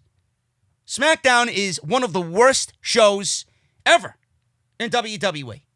At this stage right now, it is at the worst stage it could possibly be at. I don't think I've ever seen SmackDown as bad as I see it now. Yet nobody wants to complain. Oh, JD, you're negative. Oh, JD, stop watching. If I didn't watch, I wouldn't be here spreading the truth. I'm like fucking, maybe Mustafa Ali should hire me as a fucking backup hacker. Maybe he should hire me as his hacker buddy. The truth shall be revealed. That's what I do every week. I don't need to hide behind a fucking gimmick. I don't need to hide behind a fucking computer screen in a cloaked hoodie, disguising my voice the truth shall be revealed. You see it every fucking week. You see it every week. I wish the truth was fucking revealed to these fucking people. The show sucks. Fix it. But yet they think, yet they're there, thinking that they're doing good. As long as we're putting on TV, we're putting smiles on people's faces. We're woven into the fucking fabric of society. Bullshit. Bullshit. The show sucks. And I don't know what WWE is doing going on into Money in the Bank. Bray Wyatt versus Braun Strowman? Bro. If Braun Strowman doesn't lose that championship to Bray Wyatt, I think, honestly, all hope is lost. I really do. And the fact that we're getting Bray Wyatt and not The Fiend, it makes me worry that we're going to get another match out of these two. Because I can't see Bray Wyatt beating Braun Strowman without The Fiend beating Braun Strowman. That's just one of my worries coming out of Friday. Then you got Otis and Mandy and Sonya and Dolph. It's another thing I didn't really talk about on Friday when I reviewed the podcast. You know, they're doing Otis and Dolph Ziggler on Friday, tonight. They're doing those two in a Money in the Bank qualifier. Why? Otis is part of a tag team. Don't you think Otis and his value is more valuable to the tag team division with Tucker than he is one-on-one? Now, Otis and Mandy already got their payoff. Otis got his revenge on Dolph. That ended at WrestleMania. Why are you putting Otis in a Money in the Bank ladder match qualifier? I don't understand that. It's as if, okay, we want to see Otis succeed, but we already seen him succeed. Now we want to see him align with Tucker and go after the tag team championship. He got the girl, he got Mandy, he got his kiss at WrestleMania, he got his WrestleMania moment. So now the next thing on the fucking bucket list is the tag team titles. So what are you going to do? You're going to put Dolph in the Money in the Bank ladder match because he's a good hand, and then you're going to unravel everything you did at WrestleMania by giving Otis his moment. So then you're going to go right down that road of 50-50 booking. This is the shit I think about. Doesn't make sense. I knew we all should have been concerned about Otis being pushed and him being the breakout guy, him being the Shawn Michaels to Tucker's Marty Jannetty. I knew this was going to happen. And the WWE Tag Team division on SmackDown is fucking garbage. I would like to see Heavy Machinery thrown into the mix, and I think, being that everybody loves Otis, that'll rub off on Tucker, and then maybe get them into the tag team title hunt. I don't get it. WWE does not know what to do on Friday nights. They don't. And it's miserable television. Now, Triple H and his 25th anniversary celebration went overtime. I could have told you that. I thought something might have been coming after and that they were just doing it. This entire thing started at 9:30. I didn't think they would go 30 minutes. So I honestly thought that this was the segment before the final segment. Maybe they would have did something with Braun Strowman and Bray Wyatt or something at the end. I don't know. But we got this to go on for 30 minutes. It went through like 3 commercial breaks. And apparently it went overtime. And with the length that it was, the fact that it started at 9:30, I almost thought in my mind that something was going to happen at the end of this. Maybe somebody was going to come out and attack Triple H. Maybe Bray Wyatt was going to come out there and attack Triple H. Something like that. I thought somebody was going to interfere or do something at the close of SmackDown to give you that shock moment before they went off the air. Nothing happened. Nothing happened. SmackDown ended in its usual fashion with crickets playing on the PA system, because that's exactly what you see and hear coming out of SmackDown every single week. Not only with Triple H and his 25th anniversary. It's not only a joke, folks. It's real. It's legit. So the 25th anniversary of Triple H went overtime. It involved Shawn Michaels, Vince McMahon, Road Dogg, my buddy, Brian James, Ric Flair on FaceTime, and obviously Paul Levesque. The segment was one of the most bizarre and weird things on WWE TV in recent memory. Vince McMahon brought up the infamous Katie Vick angle. He seemed to reference that WWE storylines with Triple H are sometimes boring. There was a nice meme going around of Vince McMahon chanting boring in his corpse-like tone, which you could pretty much use on every WWE television show for the foreseeable future and make a meme out of every WWE show going forward. According to Sean Ross Sapp of Fightful Select, boring. It's exactly how he sounded. Now I got a cough because I tried to mimic Vince McMahon. I apologize. I do not have CV-19, don't worry. The segment was actually pre-taped ahead of time, which makes sense. The segment was reportedly set to run for just 10 minutes, but seemingly lasted nearly double that. Because I guess that makes sense, because when they included Ric Flair and Stephanie McMahon, they went right to commercial break before Triple H had a phone call, FaceTime with Stephanie McMahon. So they went to commercial with her calling, and right back to the show. They come back from commercial, and he's talking to Stephanie McMahon via FaceTime.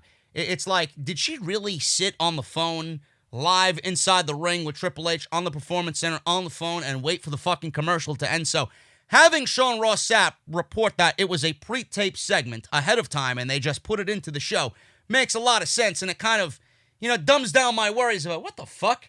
You mean to tell me that Road Dogg waited during the commercial? You mean to tell me that Stephanie McMahon waited during the commercial to get their lines in during this shitty segment?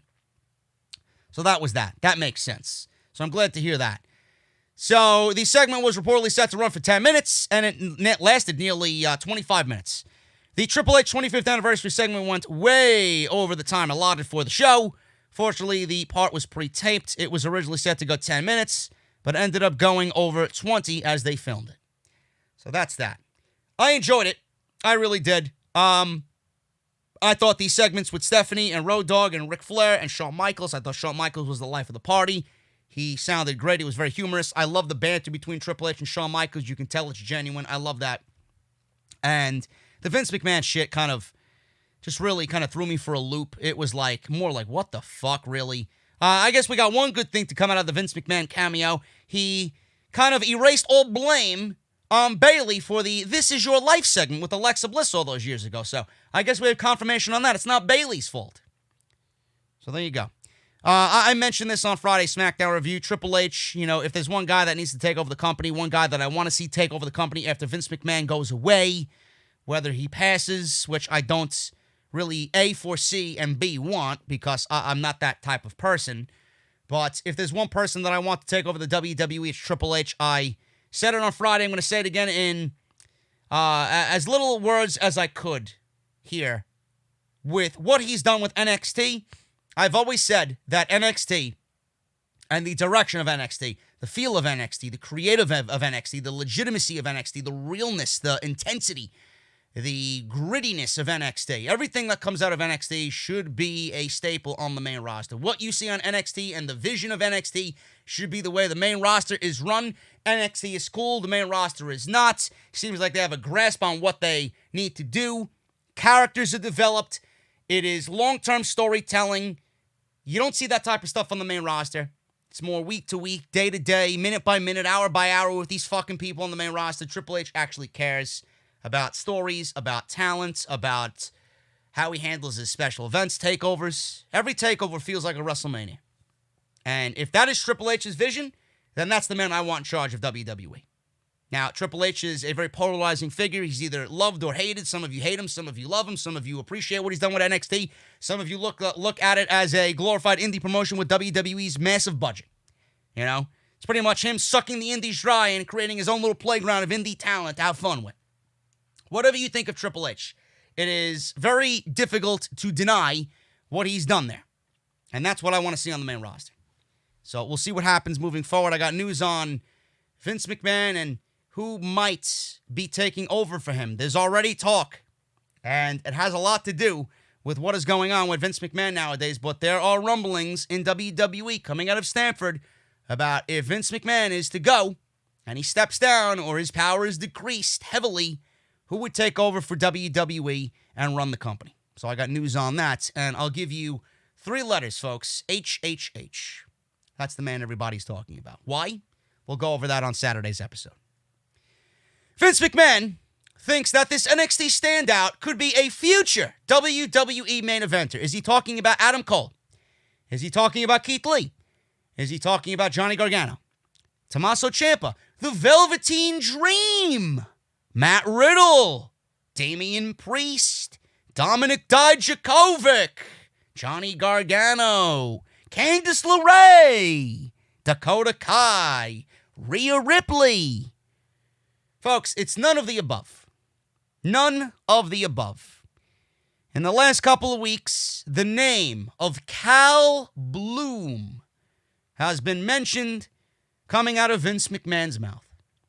Bloom appeared on the April 10th episode of Friday Night SmackDown. He got squashed by Sheamus, who I don't know what they're doing with at this point, but it doesn't look good for Sheamus's push.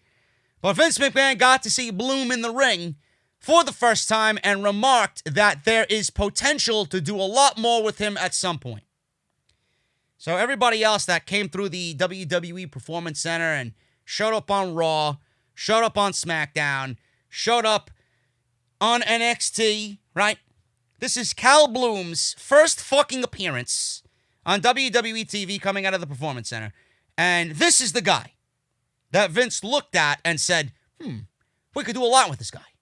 Now look at all the names that came up and were now made into staples on Monday Night Raw and Friday Night SmackDown. And this is the fucking guy that you're claiming is going to be the next superstar, the next main event superstar in the making? Now, I know Vince McMahon is fucking senile, but when has Vince ever had a grasp on talent in the last 5 to 10 years? Has a new superstar been made? Outside of Roman Reigns, Seth Rollins, and Charlotte Flair, Sasha Banks, Becky Lynch? The answer is no. The answer is no. And Sasha Banks is a stretch. She's a superstar in her own right that's been terribly mishandled, but as a face of the company, Becky, Charlotte, Seth, Roman, Brock, right?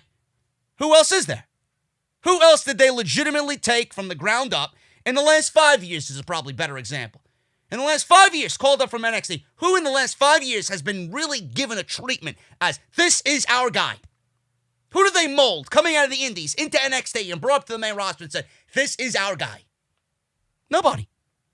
Not one single fucking guy. Ricochet, dead. Kevin Owens, mediocre. On and on and on and on. There's so many I can't even fucking name them right now off the top of my head. But Cal Bloom is the guy that Vince McMahon is looking at. This is what Dave Meltzer said in regards to this. Everyone is comparing him to a young Edge, said one WWE source. He is rough around the edges, but he has something and Vince thinks he can be a big deal, but it will take some time. So that's what he said in regards to Cal Bloom. The same source noted that Vince feels that Cal has the size and look and moves around the ring well, despite his lack of experience. The coaches at the Performance Center also had good things to say about him as well. Cal Bloom is the son of former WWE superstar Wayne Bloom, a.k.a. Bo Beverly of the Beverly Brothers. The good old Beverly Brothers, man. Remember them? Bo and Blake? Good stuff there.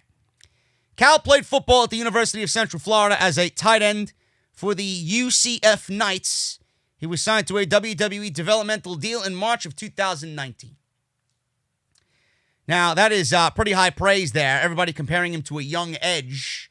I guess everybody needs their time to mature, but you're worried about Cal Bloom, yet you got guys on the fucking roster that have the talent that could take this company to the next level, yet you don't tap into it. But you're worried about fucking Cal Bloom. And Vince McMahon, with his deteriorating fucking mentality, his dementia at full effect, and the way he has been nothing more than a fucking hazard to this company, you're gonna hang your hat on what Vince McMahon says now at 74 years old after all the damage that he's done to superstar after superstar after superstar. Line them up. Line them up. Dead. Dead or mediocre at best. They're not going anywhere. They have fallen into this pit of despair that right now you really are going to have to work your ass off to get them out of it. To get people to legitimately care and take these guys seriously. But you're worried about fucking Cal Bloom. Give me a fucking break. I'm not taking anything away from the fucking guy. You know, you could see whatever the fuck you want in him. But don't worry about him now. He's got 1 year under his fucking belt. You worried about fucking Cal Bloom. What about the fucking guys you got now? Ready to go. Ready to main event WrestleMania? No for you. Yet you want to rely on fucking Charlotte Flair. Yeah, you want to rely on Seth Rollins. You fucking kidding me? This company is ass backwards. Ass backwards. I have no hope for anybody coming out of NXT. None. None. I watched NXT this past week. We'll go over it. I watched NXT this past week. I'm watching fucking Phantasma in the ring against Swerve. I'm like, man, this guy fucking Swerve is fucking fantastic. Then I'm watching Phantasma. I'm like, Vince already fucking deemed this guy dead in the water. You get Vince McMahon in the room with fucking El Hijo Phantasma, whatever the fuck his name is. And the guy is absolutely dead to rights in Vince McMahon's line of sight. Dead. Vince sees no money in him. Vince is going to look at his name on paper. El Hijo de Phantasma, right? I butchered his fucking name. Fuck me. Phantasma. Who the fuck is this guy? He takes a look at him. I can't do nothing with this guy. Vince is going to push somebody in a fucking mask? Vince is going to push somebody not named Rey Mysterio in a fucking mask? How many guys on the roster succeeded with a fucking face mask on? Wearing a fucking luchador mask. Yeah, because Sin Cara worked out fucking great, right? Kalisto and the Lucha House Party are fucking thriving on WWE, right? This guy, Vince, doesn't know his head from his fucking elbow. Okay? This guy doesn't know his head from his ass. Vince McMahon, you're worried about this guy looking at talent. If this was Vince McMahon back in the Attitude Era, it's a different fucking story. But this is 74-year-old Vince McMahon and not 50-year-old Vince McMahon anymore. I don't give a shit what Vince McMahon thinks. I want no part of it. Now, if this is Triple H telling everybody Cal Bloom is going to be the guy to look out for, then it's a different story. Vince McMahon, I'm sorry. I'm taking a huge fucking pass on Vince McMahon's mentality as far as who he thinks is the next up-and-coming superstar. Sami Zayn, terrible to deal with backstage. I don't find this to be true whatsoever. Sami Zayn is the current WWE Intercontinental Champion, but he wasn't on SmackDown this past week. He wasn't on SmackDown for the last couple weeks. IC Champion missing from SmackDown. Great. Goes to show you what Bruce thinks of the fucking title. He wasn't on SmackDown the week before either, but he had oral surgery to blame. Had a couple of wisdom teeth pulled out. Now, somebody asked about Sami Zayn's whereabouts this week, and the news surfaced this week online about Sami Zayn, and Zayn did not miss this week's Friday SmackDown due to oral surgery. Apparently, it was reported that Sami has been a complete pain in the ass to the SmackDown team. It is unknown if Sami Zayn has any heat with management right now, but he stirs up the other members of the locker room, and he's always trying to cause trouble. Now, I don't know exactly what that means, but they gave this man the Intercontinental Championship, so why am I going to go out there and believe that he is stirring up other members of the locker room and he's always trying to cause trouble? Maybe he is. I don't know. Maybe he is, but I just can't see them giving him the Intercontinental Championship and then him going around acting like a fucking buffoon. Now, we'll have to wait until Sami Zayn appears on SmackDown again. We don't know when, but we'll have to wait till he appears on SmackDown again. It doesn't sound like creative is having an easy time coming up with something for him to do. Right now, he is also not booked for a match at Money in the Bank. Cesaro and Shinsuke Nakamura, the other two members of his artist collective, appeared on SmackDown this week, and they were not there with Sami Zayn. So, I mean, I don't know what to believe. I guess more has to come out of this. Listen, two things out of this. Number one, why would they give him the Intercontinental Championship if he was being a pain in the ass in the locker room? They clearly gave him the Intercontinental Championship for a reason.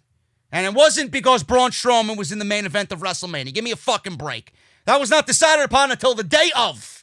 Now, nobody went into WrestleMania thinking, oh, yeah, Braun Strowman's going to fight Bill Goldberg. No. Spare me the fucking bullshit, okay? They gave Sami Zayn the Intercontinental Championship for a reason, whether that is because they deemed him worthy or they have plans for the artist collective and whatever. Whatever the reason is, we don't know. But they gave him the IC title for a reason. And B, I don't know why he would take the IC title and be that guy in the locker room that is a pain in the ass and starts trouble for no reason, stirs shit up, always trying to cause trouble. It doesn't make sense to me. Sami Zayn doesn't come off like that type of guy in the locker room to me. I don't know. Now, it might be something political. Sami Zayn is very political. Sami Zayn is very outspoken when it comes to that type of thing. Maybe it has something to do with the fact that he was one of the people who was very boisterous and vocal about working the PC tapings amidst the pandemic. I don't know. So I don't know where this report came from. I found it floating around on social media. But we have Sami Zayn not on TV, the news of him stirring shit up, him causing trouble. You know, it might be a case where he was one of the outspoken guys and, you know, he was there and they actually sent him home because of the way he was acting, because of the reasons that WWE was putting on the shows, and he didn't really agree with any of that. We don't know. We don't know what that means or what came about here, but apparently Sami Zayn is terrible to deal with backstage. What is terrible on Friday is WWE creative. It's not Sami Zayn. What's terrible is the way WWE has treated Sami Zayn for the first 4 years of his WWE main roster run. That's what's fucking terrible. Sami Zayn terrible? I don't use terrible and the word terrible in any sentence with Sami Zayn. So we'll see what happens if there's more news coming out of it. Right now, I find that very hard to believe. Current plan for Jeff Hardy on SmackDown. It's unclear when Jeff Hardy will return to WWE television. They had him show up on WWE television and beat Baron Corbin in 3 minutes in front of an empty arena. So that's what they did there. I remember that, WWE. You don't think I do, but I remember it. Wasting my fucking time. But Sheamus wasn't happy about the attention the commentary team on SmackDown was giving Jeff Hardy. So during Wrestling Observer Radio, Dave Meltzer noted that this is all building towards a match with Sheamus. So that is all building to a match with Sheamus. Hardy returned to the ring before WrestleMania, then he disappeared. We see vignettes and video packages. Sheamus has appeared consistently on SmackDown to establish himself as a heel, and he looks great. I think Sheamus is awesome. So let's see how WWE books this, but it is something that WWE clearly has done, and they booked themselves into a corner as a result. I don't know how this is good for Sheamus. I don't know how the fuck this is good for Sheamus. Number one, these video packages on Jeff Hardy, if they fucking concentrated and put just as much effort into these video packages on Jeff Hardy and did that same thing for an up-and-coming superstar coming out of NXT, getting ready to debut on the main roster, all will be right in the world of WWE. But do they do that? Of course not. Of course they don't. And how Sheamus and Jeff Hardy is a good feud right out of the gate. I mean, you gotta be fucking somebody like, Bruce Pritchard to think this is a good idea. You're building Sheamus up as a legit killer. He's got his own thing going on, right? You sacrificed Chad Gable, you sacrificed Apollo Crews, and everybody else that was in the ring with this guy. This guy's been burying fucking Denzel DeJournette week after week in 1 minute on SmackDown, right? The guy you find down in aisle 8, a fucking Stop and Shop next to the spicy mustard. You got this guy burying talent on SmackDown. And what is it leading to? His first major feud is going to be against someone that he can't beat? That he won't be booked to creatively go over? Are you fucking serious? How does this feud with Jeff Hardy benefit Sheamus in any sense of the word? Sheamus needs his own fucking feud. Sheamus needs his own momentum. Sheamus needs a run at the IC title. Yet he's in a fucking feud with Jeff Hardy, a returning Jeff Hardy, a Jeff Hardy that WWE is clearly building up for a major world title program. You expect Sheamus to go over Jeff Hardy? I don't see the logic in that at all. So please, somebody tell me if I'm losing my mind. Your homework for this podcast, down below in the comments. Does Sheamus and Jeff Hardy as a feud make sense for Sheamus? The answer is no. The answer is no. I just gave you the fucking cheat notes. The answer is no. Sheamus needs his own momentum. Jeff Hardy needs his own momentum. Maybe when things are at a level where they got a couple of wins under their belt, a couple of big wins under their belt. And why is Sheamus not in the money? Is Sheamus in the Money in the Bank? I don't even know anymore. I really don't even know. That's how little I fucking care about Money in the Bank. If they were on their own paths and building momentum, a match between the two would be great. And at least at that point, if Sheamus lost to Jeff Hardy, he'd be down a peg. And then they can battle back and forth up the top of the ladder of WWE. But Sheamus has beat nobody. And Jeff Hardy's going to come on in and beat Sheamus and just squash him. And the momentum for Sheamus is going to go right down the toilet. I don't see how this is a good idea whatsoever. And they're only pushing Jeff Hardy because fuck Matt Hardy. That's why. Jeff Hardy's a WWE champion. Matt Hardy's an AEW. They showed a video package on Jeff Hardy on Friday, and they tried so hard to block out Matt in these vignettes, family fucking videos of the Hardy Boys. They're trying to block out Matt Hardy. Fuck Matt Hardy. Why is Jeff being pushed on TV? Why is Jeff being given a mega superstar world title treatment on SmackDown? Because fuck Matt Hardy. Matt Hardy went to AEW. WWE's going to show you that they got the best Hardy. It's petty. It's absolutely petty. Jackson Riker, he got his gear stolen. I don't know why the fuck this is in the news, but I figured I'd put this in here because the Forgotten Sons have been forgotten on SmackDown already. Now, Jackson Riker took to social media to reveal that someone had unfortunately stolen one of his jackets he's worn on TV. Where? How? I don't know.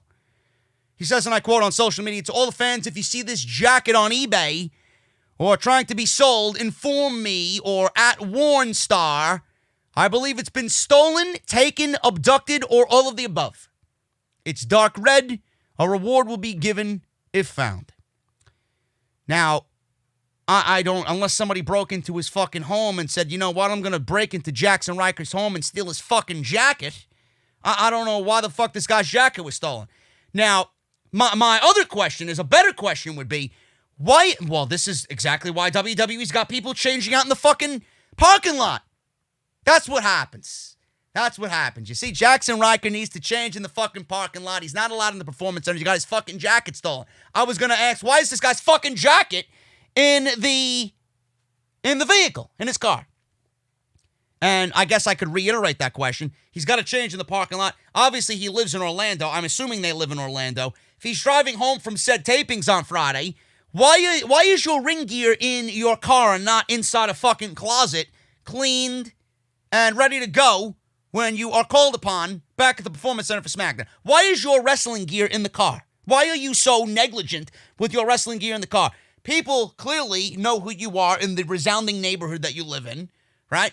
They know who you are. They see that you're a pro wrestler. They see that you leave your shit in the car. They could go up to your car at any given time during the day. Oh, his ring gear. Break the window. I'll take it. Sell it on eBay. $500. It's Jackson Riker's jacket. You fucking serious?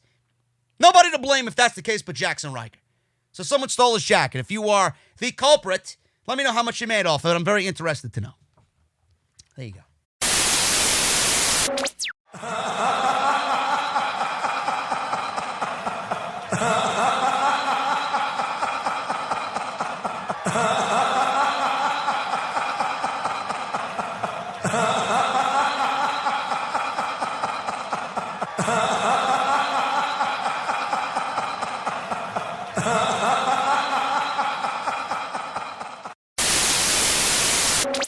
Oh, man, that Fiend. Oh, man, his laugh.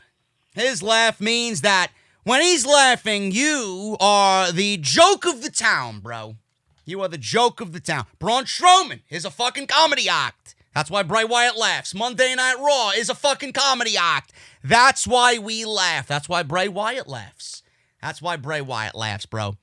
Monday Night Raw's ratings dropped to a new all-time low. If I can find a sound clip of Howard Finkel doing the "And new World Wrestling Federation Champion," I would. There's my cheap imitation of Howard Finkel. God rest his soul. Rest in peace, Howard Finkel. Monday Night Raw drew a 1.17 million viewership on the USA Network.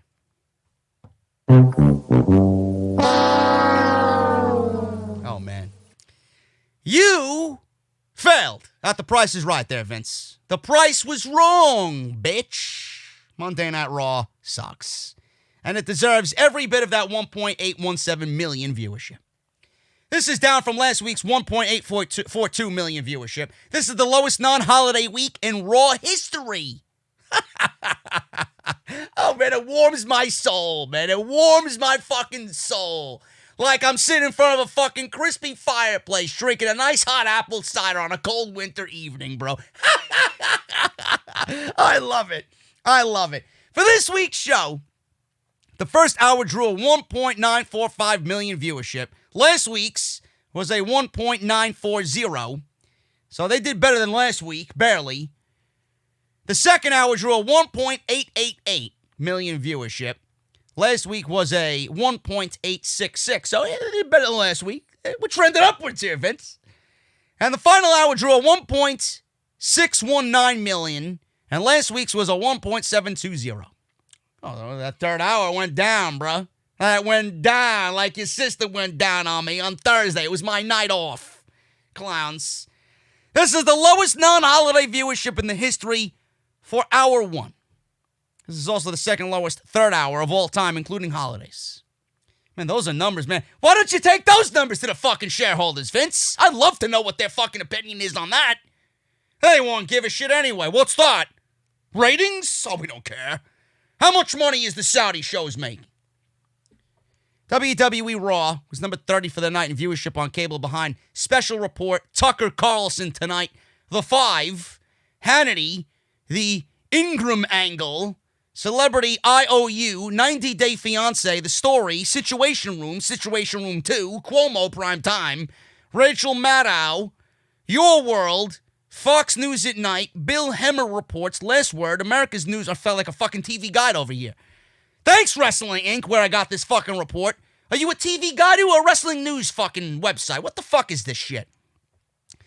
America's Newsroom 2, Fox and Friends, MSNBC press conference coverage, 11th hour, outnumbered, all in, daily briefing, America's Newsroom number 3, outnumbered, overtime, beat with Ari Melber, Deadline White House, and the MTP Daily. Man, WWE, what the fuck you doing, bro? You got all these places, all these things beating you out, right? Unreal. WWE ranked number 2 for the night on cable in the top 150 with an average 18 to 49 demo of 0.51. The 5 topped the night on cable in viewership with 4.451 million viewers, ranked number 9 on the top 150 with a 0.38 rating in the key demo. Once again, the cable news channels dominated the Monday Night Raw rating, of course, but Monday night with coverage of the CV pandemic coverage. So, why was Raw bad, folks? Why was Raw bad? Well, I don't even know really. I don't remember what happened. You know, Andrade and Zelina and Austin and we got Garza, right? Zelina and her group of guys, her group of thugs, her group of Latinos plus the one white man. You know, they were given a spot on the show to dominate and really make themselves a name. And everybody shit on me for them being buried. And then we got them in week 2. And we got them on that road to burial. They were terrible last week. They look terrible this week. So what's the fucking point? You're using them because you're working with a short staff. Meanwhile, you're not treating them the way that they need to be treated, and you're using them just as fucking warm bodies on the show without any fucking care in the world. What is going to happen, it's going to reveal itself that they are now being used as warm bodies. They're just there to be on the show because nobody else wants to be there or nobody else can be there. Apollo Crews had a great showing in the opening tag team match, which went 30 minutes. 6-man tag with Zelina's guys against Rey Mysterio, Apollo, and Aleister Black. 30 minutes. Nobody wants to see 30 minutes of fucking wrestling with absolutely no meaning whatsoever. You gave away a predictable outcome because if the heels won, they would take the babyface's spots at Money in the Bank. Not gonna happen. You're not gonna pull Aleister Black from the fucking Money in the Bank. You're not gonna pull Rey Mysterio from the Money in the Bank. It's ridiculous. It's story-driven WWE television written by fucking 3-year-olds.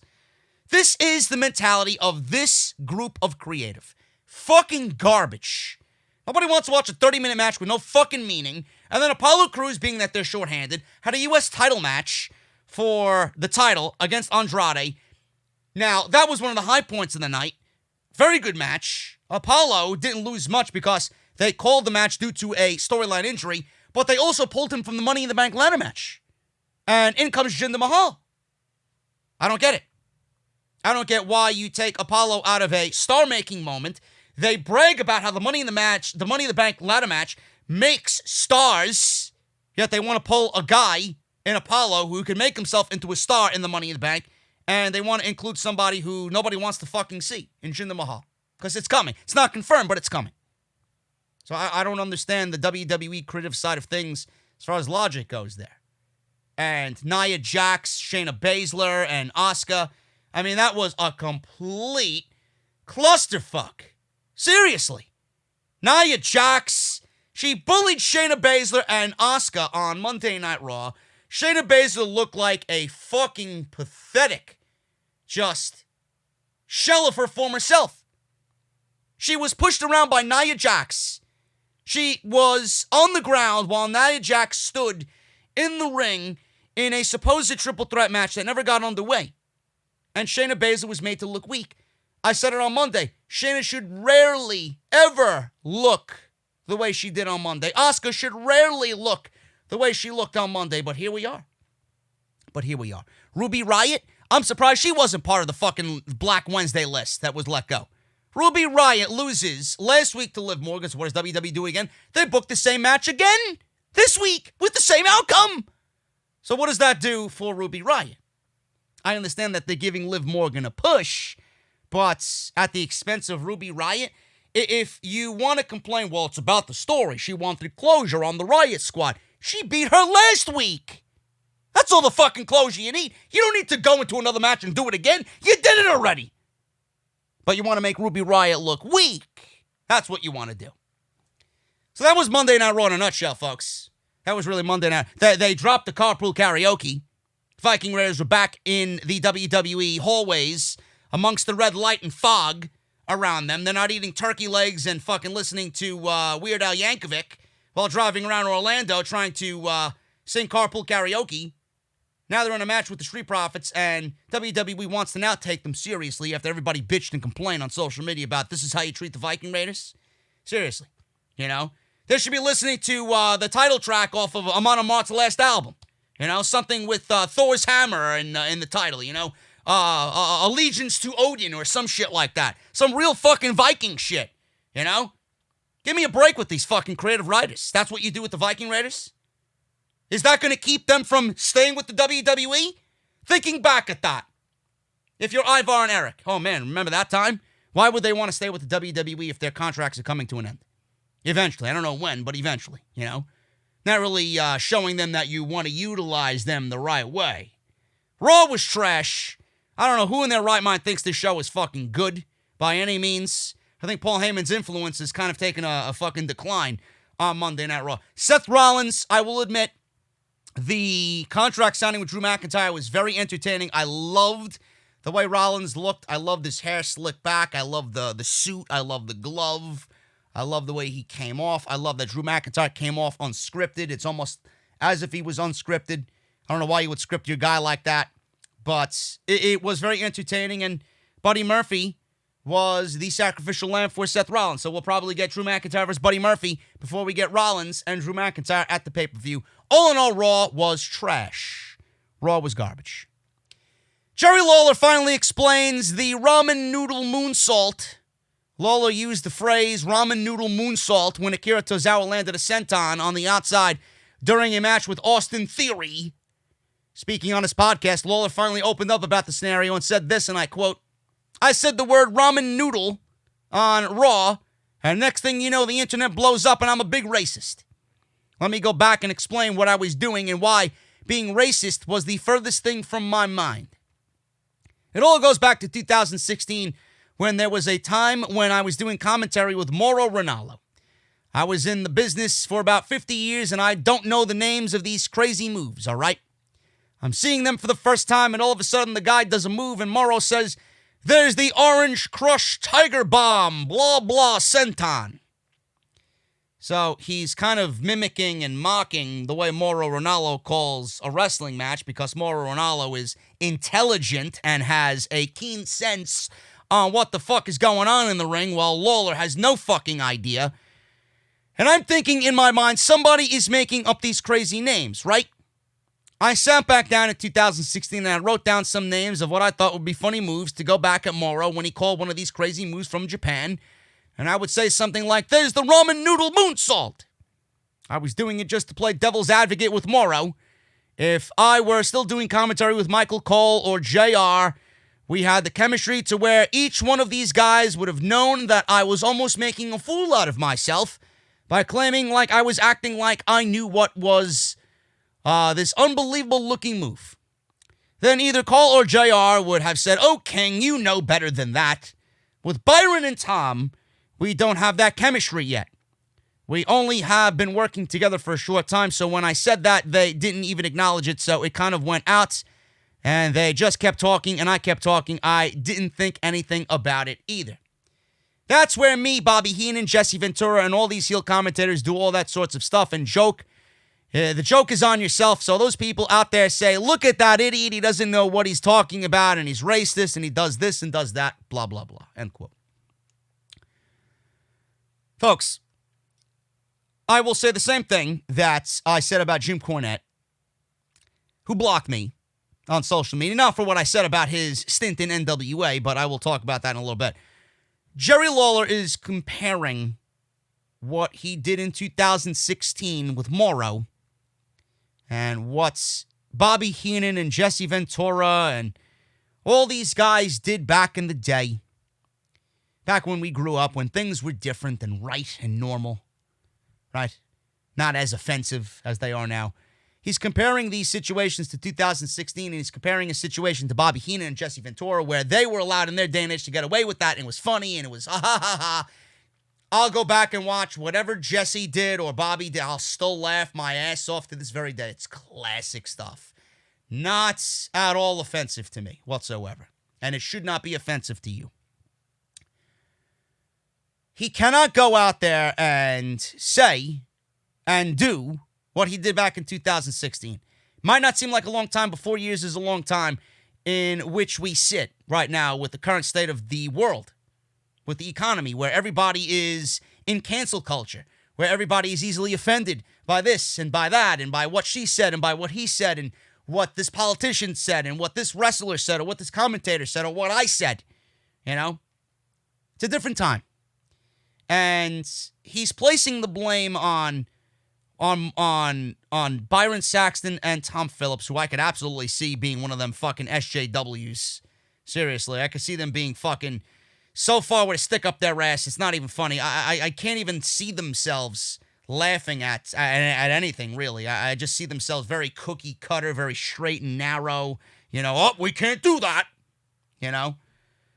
But he's comparing his relationships to JR and comparing his relationships to Morrow with Byron and Tom Phillips as a way to make it right. And it's wrong. It's wrong. Now, Jim Cornette got fired because of what he said about a bucket of fried chicken on the back of Trevor Murdoch and riding through Ethiopia or some shit like that. Did I find it offensive? No. Other people did, yes. But at the end of the day, you can't say shit like that because I'm going to say the same thing I said about Jim Cornette. You are a voice on television for WWE. You are there to, yes, you could joke around. You could be funny. But you are there as a representation of the brand that you're on Raw. And you did not come off as a representation of Raw in any good light whatsoever to anybody, anywhere. Yes, the world is different. Yes, I understand what was funny then is not funny now, and you can't say shit like you did then. Now, I get it. But he's trying to place the blame on, oh, my relationship with Morrow and JR is different than my relationship with Byron and Tom Phillips. No. He's pretty much circling himself like this, around the circles. He's going around the circles, and he's trying to deflect that he was really wrong on the fact that he doesn't have a good relationship with Tom Phillips and Byron Saxton. That is wrong. That makes yourself look like a bigger fucking idiot than you already did with the Ramen Noodle Moonsault. And the most important thing of it all, does Akira Tozawa deserve that? Does Akira Tozawa deserve that? On commentary, you being a professional trying to tell Akira Tozawa's story in the ring with Austin Theory. Is it fair to Austin Theory that he had to be just washed up into that bullshit in a match that he was a part of? Like I said, Akira Tozawa is a fine talent, someone who's underutilized, someone who's being mistreated on Monday Night Raw, but then I'm supposed to believe he's supposed to be all that on NXT. You know? Was it fair to him? You know? It's not right. It's not right. Now, Jim Cornette, I said the same thing about Jim Cornette. He was the voice of NWA. Throughout the history, Jim Cornette has a thing with NWA. And now he's back with this new iteration of NWA as the voice of the company. He got fired for his Ethiopian bucket chicken, Trevor Murdoch comment. Jim Cornette blocked me. Not for that. But this is Jim Cornette in 2020, folks. I wanted to throw this up there because of the take on Jerry the King Lawler. Jim Cornette actually talked about Jerry the King Lawler and said, I stand with Jerry the King Lawler. I don't find that he said anything offensive. Of course he would. Because he was fired for the same reason, and he didn't want the same thing to happen to him, to happen to Jerry the King Lawler. Now, was Jerry the King Lawler pulled off of Raw commentary for Samoa Joe for that Ramen Noodle comment? We don't know. We don't know. Maybe this is an indication that, yeah, they were upset and they had to do something about it.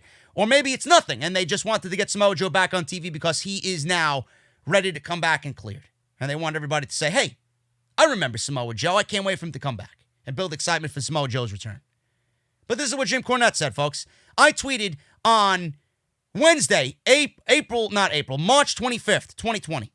March 25th, 2020. Matt Hardy's entrance into the ring for Chris Jericho's promo was brilliant. And the promo back and forth was worth every minute. Excellent stuff. And it's going to take AEW Dynamite to another level of entertainment. This is where Matt Hardy did a holographic entrance into the ring, disappearing and just showing up in various places in the empty arena of Daly's Place. Jim Cornette, I didn't know, tweeted me 2 days later. 2 days later. Says this, just letting you know you used to follow me. On March 27th. So, two things either happened here. Number one, somebody sent Jim Cornette my take, knowing that he hates vehemently AEW. Or Jim Cornette has no fucking life and looked up AEW Dynamite hashtags like all the fucking haters do on social media, like the Sasha bots. They look up Sasha Banks' name or Sasha Banks hashtags or Charlotte Flair Android fucking hashtags or these Alexa Bliss slut fans on social media. Alexa Bliss fan Bliss 997654321 fuck me in the asshole fan on social media. Looking up fucking hashtags for AEW Dynamite because he hates Dynamite so much. This is what people do with me every single week. They look up WWE Raw hashtag. They look up SmackDown on Fox hashtag and see what's going on. And they comment on what they see, knowing that they don't follow that person, to tweet that person their displeasure with that person's displeasure of the show. So this makes Jim Cornette no better than fucking Sasha fan 99999 on social media. That's what it makes Jim Cornette look like. I get it every fucking week. Here's a fucking clue. Here's a fucking tip and trick from somebody who has mastered social media, who probably gets more social media interaction and engagement than fucking Jim Cornette and his entire fucking crew. If you don't like something, scroll past it and mind your fucking business. I got a fucking Jim Cornette picture hanging right to my right. I got every fucking right to take that fucking thing down and break it over the concrete fucking pavement outside. But I won't, because I'm a fan of Jim Cornette. Nobody's going to listen to me. Who the fuck am I? Some fucking goon on social media on YouTube who talks about pro wrestling. I got my take. Nobody has to like my take. Nobody could sit there and want to agree with everything that I say. You might hate me. You might love me. Whatever. I do what I do because I love this fucking business. Jim Cornette is zinging me on my take on AEW Dynamite or is taking my take on Dynamite out on me because I like the show and he doesn't. What the fuck does that make Jim Cornette? You know, if you don't like what I tweet, move past. I never in my fucking life followed or looked up a hashtag and tweeted to somebody about what they were tweeting about. I have other things that I could do in my day that are worth much more to me and my time. I don't understand the logic. I really don't understand the saltiness of it all. You know? But that's the current state of the fucking of the world we live in. I really don't understand it. I still am a fan of Jim Cornette and his direction and his mentality, you know. And nobody loves the old school more than I do. I'm not in no way, shape, or form am I saying AEW is the best product ever, you know. I'm not gonna show my fucking future kids this fucking garbage that we're watching at maybe NXT. But I'm not going to be showing them this current shit. I'm going to be showing them the Heenans and the Monsoons and the fucking Jim Rosses and the Mr. Perfects and all those guys back in the day that I grew up with, you know? The introduction of The Undertaker, etc., etc. Ted DiBiase, IRS, you know? The Texas Tornado. Big fan of him. I don't know why you would automatically assume my take on AEW to be my take on all of pro wrestling. You know? So whatever. Whatever. This is why I'm always constantly thinking of new merchandise. I'm thinking about making a new off-the-script logo t-shirt with the new logo with everybody that has blocked me on social media. Whether you listen to the podcast or not, whether you followed me and looked at something that I said on social media or not. You can add Jim Cornette, and as of recently, Thursday, Tamina Snuka blocked me. For what? I don't know. What did I say that other people in the community have not said about how terrible Tamina Snuka is on SmackDown? I would love for somebody to let me know. Moving on here, man, after the Lawler incident. Very few wrestlers were available for Monday Night Raw this week. According to Meltzer, WWE had a very limited crew this week. Obviously, Apollo Crews wrestled twice, so I could have said that. I actually did say that in passing as a possibility on the Raw review. He says, and I quote, "What's notable is that there must be a lot of guys, for whatever reason, unavailable right now, because pretty much the whole situation is Drew McIntyre and Zelina Vega's guys, and they're pretty much the only people that they're focused on. WWE filmed both this week and next week's episodes of Raw next week, and shows will not be aired live going forward in an attempt to ensure wrestler safety during the pandemic." So that is that. I could have told you that. I mean, it's the way that it has felt the last couple of weeks, because they're really focused on, and we all thought, I felt for it too, you all thought that they were pushing Zelina Vega and Andrade and Austin Theory and Garza, right? Because they wanted to. Because they're working with a short crew, and that is becoming ever more apparent now that the shows are being taped, and this news, this gem, came out of Monday Night Raw. Buried, or at least on their way to being buried. We talked about Sarah Logan. Sarah Logan was mentioned in The Observer as well. It is believed that Logan was actually supposed to be a part of Raw, and their sources over at The Observer confirmed to them that she was seen backstage at the Performance Center on Monday night. Plans changed, and Logan was not a part of the show, but Meltzer revealed that WWE had her planned for the Viking Raiders segment. In the latest edition of The Observer, Meltzer is reporting that Logan was set to be a part of the segment with the Viking Raiders that had divided opinion online since Raw last week. I quote, "I believe was a segment she was supposed to be linked up with the Viking Raiders. That's been dropped or may take place in the future, but even if she is on Raw next week, that doesn't mean her firing was rescinded." End quote. She's gone. My source, and someone that I know very well, has said that she is now completely gone, which fucking sucks, because two things about Sarah Logan. Number one, she got herself into really good shape. There was Sarah Logan in the Riot Squad, and then there was Sarah Logan after the Riot Squad broke up. And the Sarah Logan after the Riot Squad broke up, you seen. She showed you the dedication she put into getting herself body right and healthy. WWE didn't give a shit. She did it because A, she wanted to do it for herself, number one, and B, she wanted to prove to everybody, listen, I'm here to work. And I had to get myself right, and she went out there and did it. That takes a lot of respect. You know? That should be given a lot of respect. And WWE didn't do anything with her. At all. They buried her with Charlotte. They didn't look at her in a starlight at all. And they let her go. Then they brought her back, and a lot of people went to bat for her. And then she was fired again. Told she was going to be on the show. Goodbye. We don't need you. It's like they played a game with her. The mental health of Sarah Logan's probably in the dumps right now. It's fucked up. They should have put her with the Viking Raiders when she came back the first fucking time, months ago. Now you want to put her with the Viking Raiders. WWE creative is like 12 months too fucking late. I'm not surprised by this fucking news.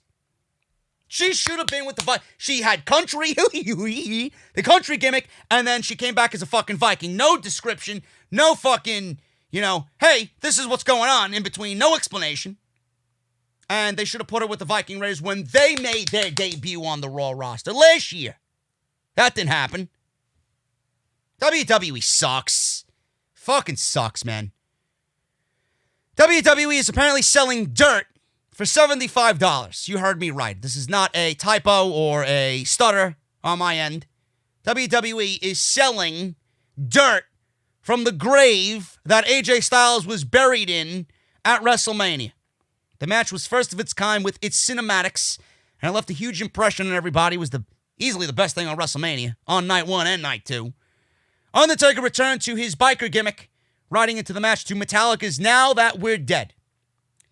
I guess they didn't want to use older Metallica because they want to shield that new fucking album, right? Or the last album. Give me a break. He should have came in on For Whom the Bell Tolls or something. Something that's actually got some balls to it. Now That We're Dead. I guess it goes with the graveyard theme. AJ Styles hasn't returned to TV since losing the match, which must feel more special to him now that he's seen Luke Gallows and Carl Anderson in that match, and that it was their last WWE appearance in the company, and all of them together in the same match. And they were released on Black Wednesday.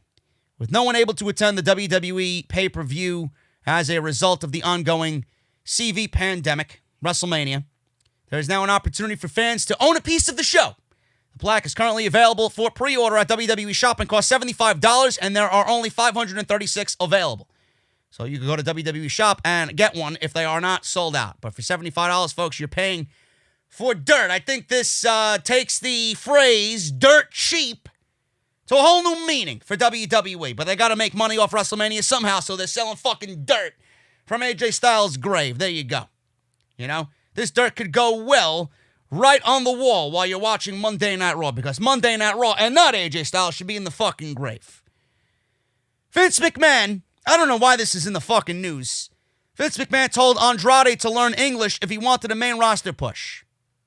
I could have told you this fucking 18 months ago. But Sean Ross Sapp is apparently confirming this report that Andrade was told by Vince McMahon that if he wanted to be pushed on the main roster, he would need to learn English. Yeah, he can learn English. Charlotte's a fucking android. She's got that language translator app. He can learn all the English he needs from Charlotte. Just push of a button with her new firmware update. Which language would you like to learn today, Andrade? That's all you gotta do. Push the button. English, French, Spanish, Mexican. He's got Mexican under his belt, right? What do you want? Portuguese? The fuck do you want? Push a button. But I guess he speaks good enough English. He's engaged to Charlotte Flair. Vince fucking sucks. Point blank, period. So he learned English enough to get Charlotte Flair, but he's not good enough, as far as the English language goes, to get a fucking push on WWE television. I guess marrying Charlotte Flair can't hurt his chances of being pushed. He's like, fuck you, Vince. I'm not learning English, but I'll marry your number one fucking android on the roster. Is that going to help me get a fucking push? Ha ha ha, I'm safe. You can't do nothing to me because you don't want to upset her. So he got what he wanted anyway, and he kind of weaseled himself out of this situation. At this point, it doesn't even matter if he learns English or not. What the fuck does he need to speak for? When you got someone like Zelina Vega, it's all you need. She's been one of the best things about Monday Night Raw in the recent weeks.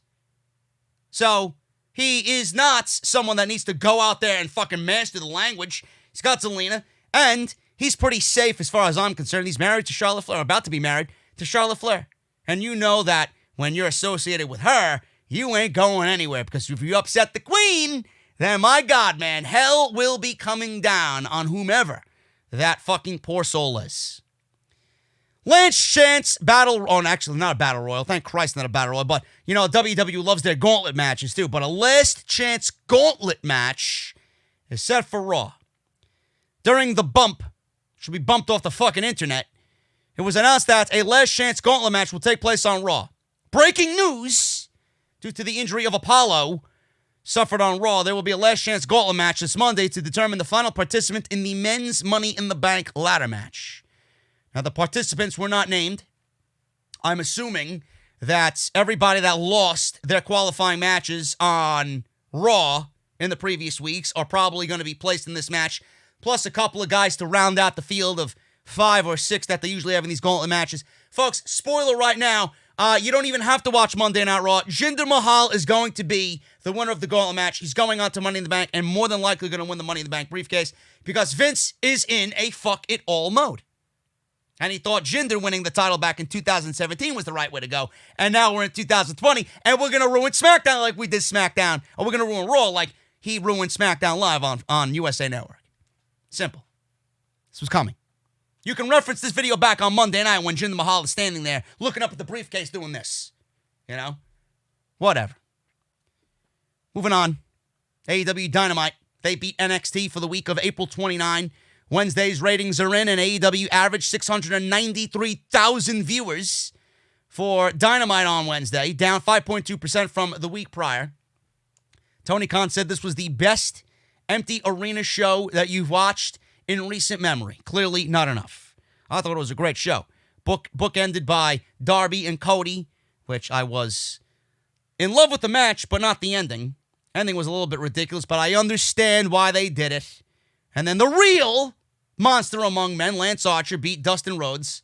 Loved the way that Lance Archer looked at Cody when Cody was in the ring and out by ringside towards the end of the match because Dustin was bleeding all over the place.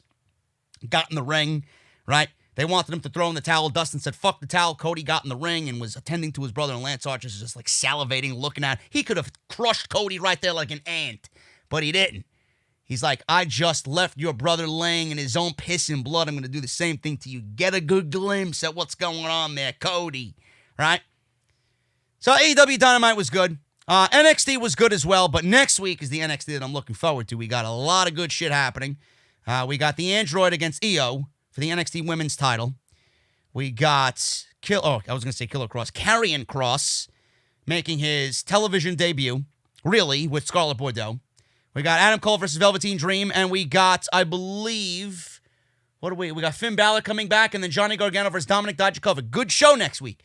I might actually do a live stream on NXT on Thursday, so look out for that. So just making sure you guys are aware of that. The NXT rating fell out of the top 50 for the fifth time in the last 6 weeks, averaging a 0.16 rating in the 18 to 49 demographic, and NXT averaged 637,000 viewers on the USA Network, down 4.2%. That was the lowest number for NXT since April 1st. Total viewership for both Wednesday night shows combined to be 1.33 million. That was the second lowest total since their cable TV debuts in October. In fact, AEW's premiere episode on TNT did more viewers than that on its own, an indication of how far things have fallen with the closed set shows. And it's being felt all over the place. I just genuinely think that a lot of people are not really making wrestling a top priority. That has nothing to do with the in-ring work is great on NXT. It always is. It's just something's off with NXT. Something's off with all WWE empty arena shows. Something was off with these AEW shows too. Last night was really, it was probably the best show of them all. Last night, meaning it's Thursday. I watched it last night. You guys are obviously listening to this on Friday. But on Wednesday, it was a great effort from Tony Khan and AEW. And they're going live next week. Live. And I think they're actually going to take on the WWE model of actually taping as close to live as possible. So I think they're going to be going live, and they're going to tape for the weeks after from Daily's Place as well. So they're going to give everybody time at home again, and they're going to keep a priority on the roster and keeping them happy. But something's off, and we might discuss this in a future video. I don't really want to dive too deep into it because it could be an entire video on its own. Why AEW shows have been so much better than WWE shows. Like, something is completely off with NXT shows compared to what, or WWE shows in general compared to AEW when they're doing the tape show. So AEW wins the ratings, and NXT down again on Wednesday night. AEW will have testing procedures for all live tapings moving forward. The idea is to do a mixture of live episodes and some taped episodes like Raw, SmackDown, and NXT are being done by WWE.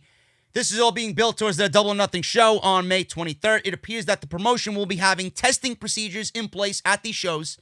Excalibur revealed this news during a post-show on Wednesday's Dynamite YouTube channel. Excalibur noted how doing medical testing was insisted upon by AEW management. He would add that with them going back to holding shows again live, he thinks they need to keep everybody as safe as possible. It should be noted at this time, there's been no confirmation or reports as to what type of medical test will be done with the CV outbreak in the United States. Still underway. Speculation is that testing procedures will be done as a way to screen wrestlers and staff for the virus. So that is that. I'm assuming it's going to be the same procedures WWE is taking. I'm sure probably an antibody test or taking the temperature of everybody entering the building test multiple times a day. I even listened to a news report on YouTube from NBC, I believe, that a establishment or a hotel in Miami, Florida, where they are contemplating opening or not, where they installed cameras so high-tech that it could detect the body temperature, whether they are above a certain level or not, detect the body temperature of 100 people at a time walking in and out of the building. That's some pretty scary shit. So there are going to be procedures being done, and I'm sure that these things will be done in place when things slowly start to get back to normal. If you want to go to a restaurant or go to a bar, they're probably going to have to take your temperature before going in. This is the fucking world that we got to live in. And AEW is doing this as A procedure because of what's going on, and B, they want everybody to be safe, and not only safe, but they want to keep everybody happy. And Tony Khan has already said that everybody on the roster did a phenomenal job. Everybody reciprocated back to Tony Khan that he did the same thing and looked out for them, and everybody felt safe and happy during these tapings, and everything's being run great. So everybody right now, and that's the main difference between AEW and NXT. AEW, a lot of people are happy. In WWE, you're hearing a lot of mixed reports. Some people don't want to be there. Some people are unhappy about being there. Some people just didn't want to show up, and then some people are working out of fear because they don't want to lose their spot, or they're getting an opportunity in WWE that might not have been present to them beforehand, and they're afraid to speak up even though they don't want to be there because they're going to lose their opportunity or lose this time on TV, this sacred time on TV that they're not used to getting.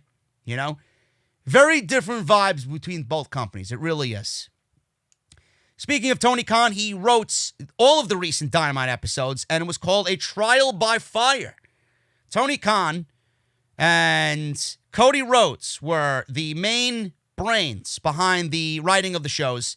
PW Insider reports. Khan knew he would have a very small crew due to the travel restrictions by the CV, and he sat down, wrote 4 episodes of Dynamite on the fly, all by himself at once in just minutes, says Mike Johnson.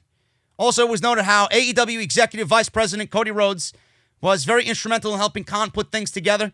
He was so now we know why Cody's in the finals of the TNT Championship Tournament. I'm only kidding. I guess it makes sense, but it kind of doesn't make sense because I wish they would have went a little bit more unpredictable, but that's where we are right now. He was described as Khan's right-hand man in this situation, as he was hands-on with his own programs and with helping other wrestlers. AEW's career process was described as trial by fire, with Khan writing the shows around the TNT title tournament, in addition to using local talents. The shows were taped in Georgia, and they were built around the idea of presenting them as being similar in nature to old-school territorial TV shows with a spin of AEW. This is due to Khan being a fan of promotions such as Memphis Wrestling and Continental Championship Wrestling. Jericho also received praise for his work on commentary and for the vignettes of the Inner Circle. In fact, the former AEW World Champion did commentary with less than 24 hours notice. And if you look at everybody on social media, and the one positive coming out of those shows, it's Chris Jericho on commentary. Classic stuff. He's definitely got a spot waiting for him when he's done in ring to do color commentary, man. He was great on commentary. And this was a great test for Tony Khan to be put in that situation, to write these shows and have AEW really not, yes, they're out of their element, by far out of their element, but it presented Tony Khan an opportunity to get into the pool with no swimmies here and see how he can handle himself under these situations, under these circumstances. And he presented an AEW block of television that really didn't stray too far from what AEW is doing. He didn't panic. He didn't worry. He had a foundation to book these shows around with the AEW TNT Championship Tournament, and he just went for it. He's learning, folks. He's learning. And imagine what he's going to be like a year from now, 2 years from now, with all this experience under his belt and all this confidence underneath his belt and all these ideas brewing in his head.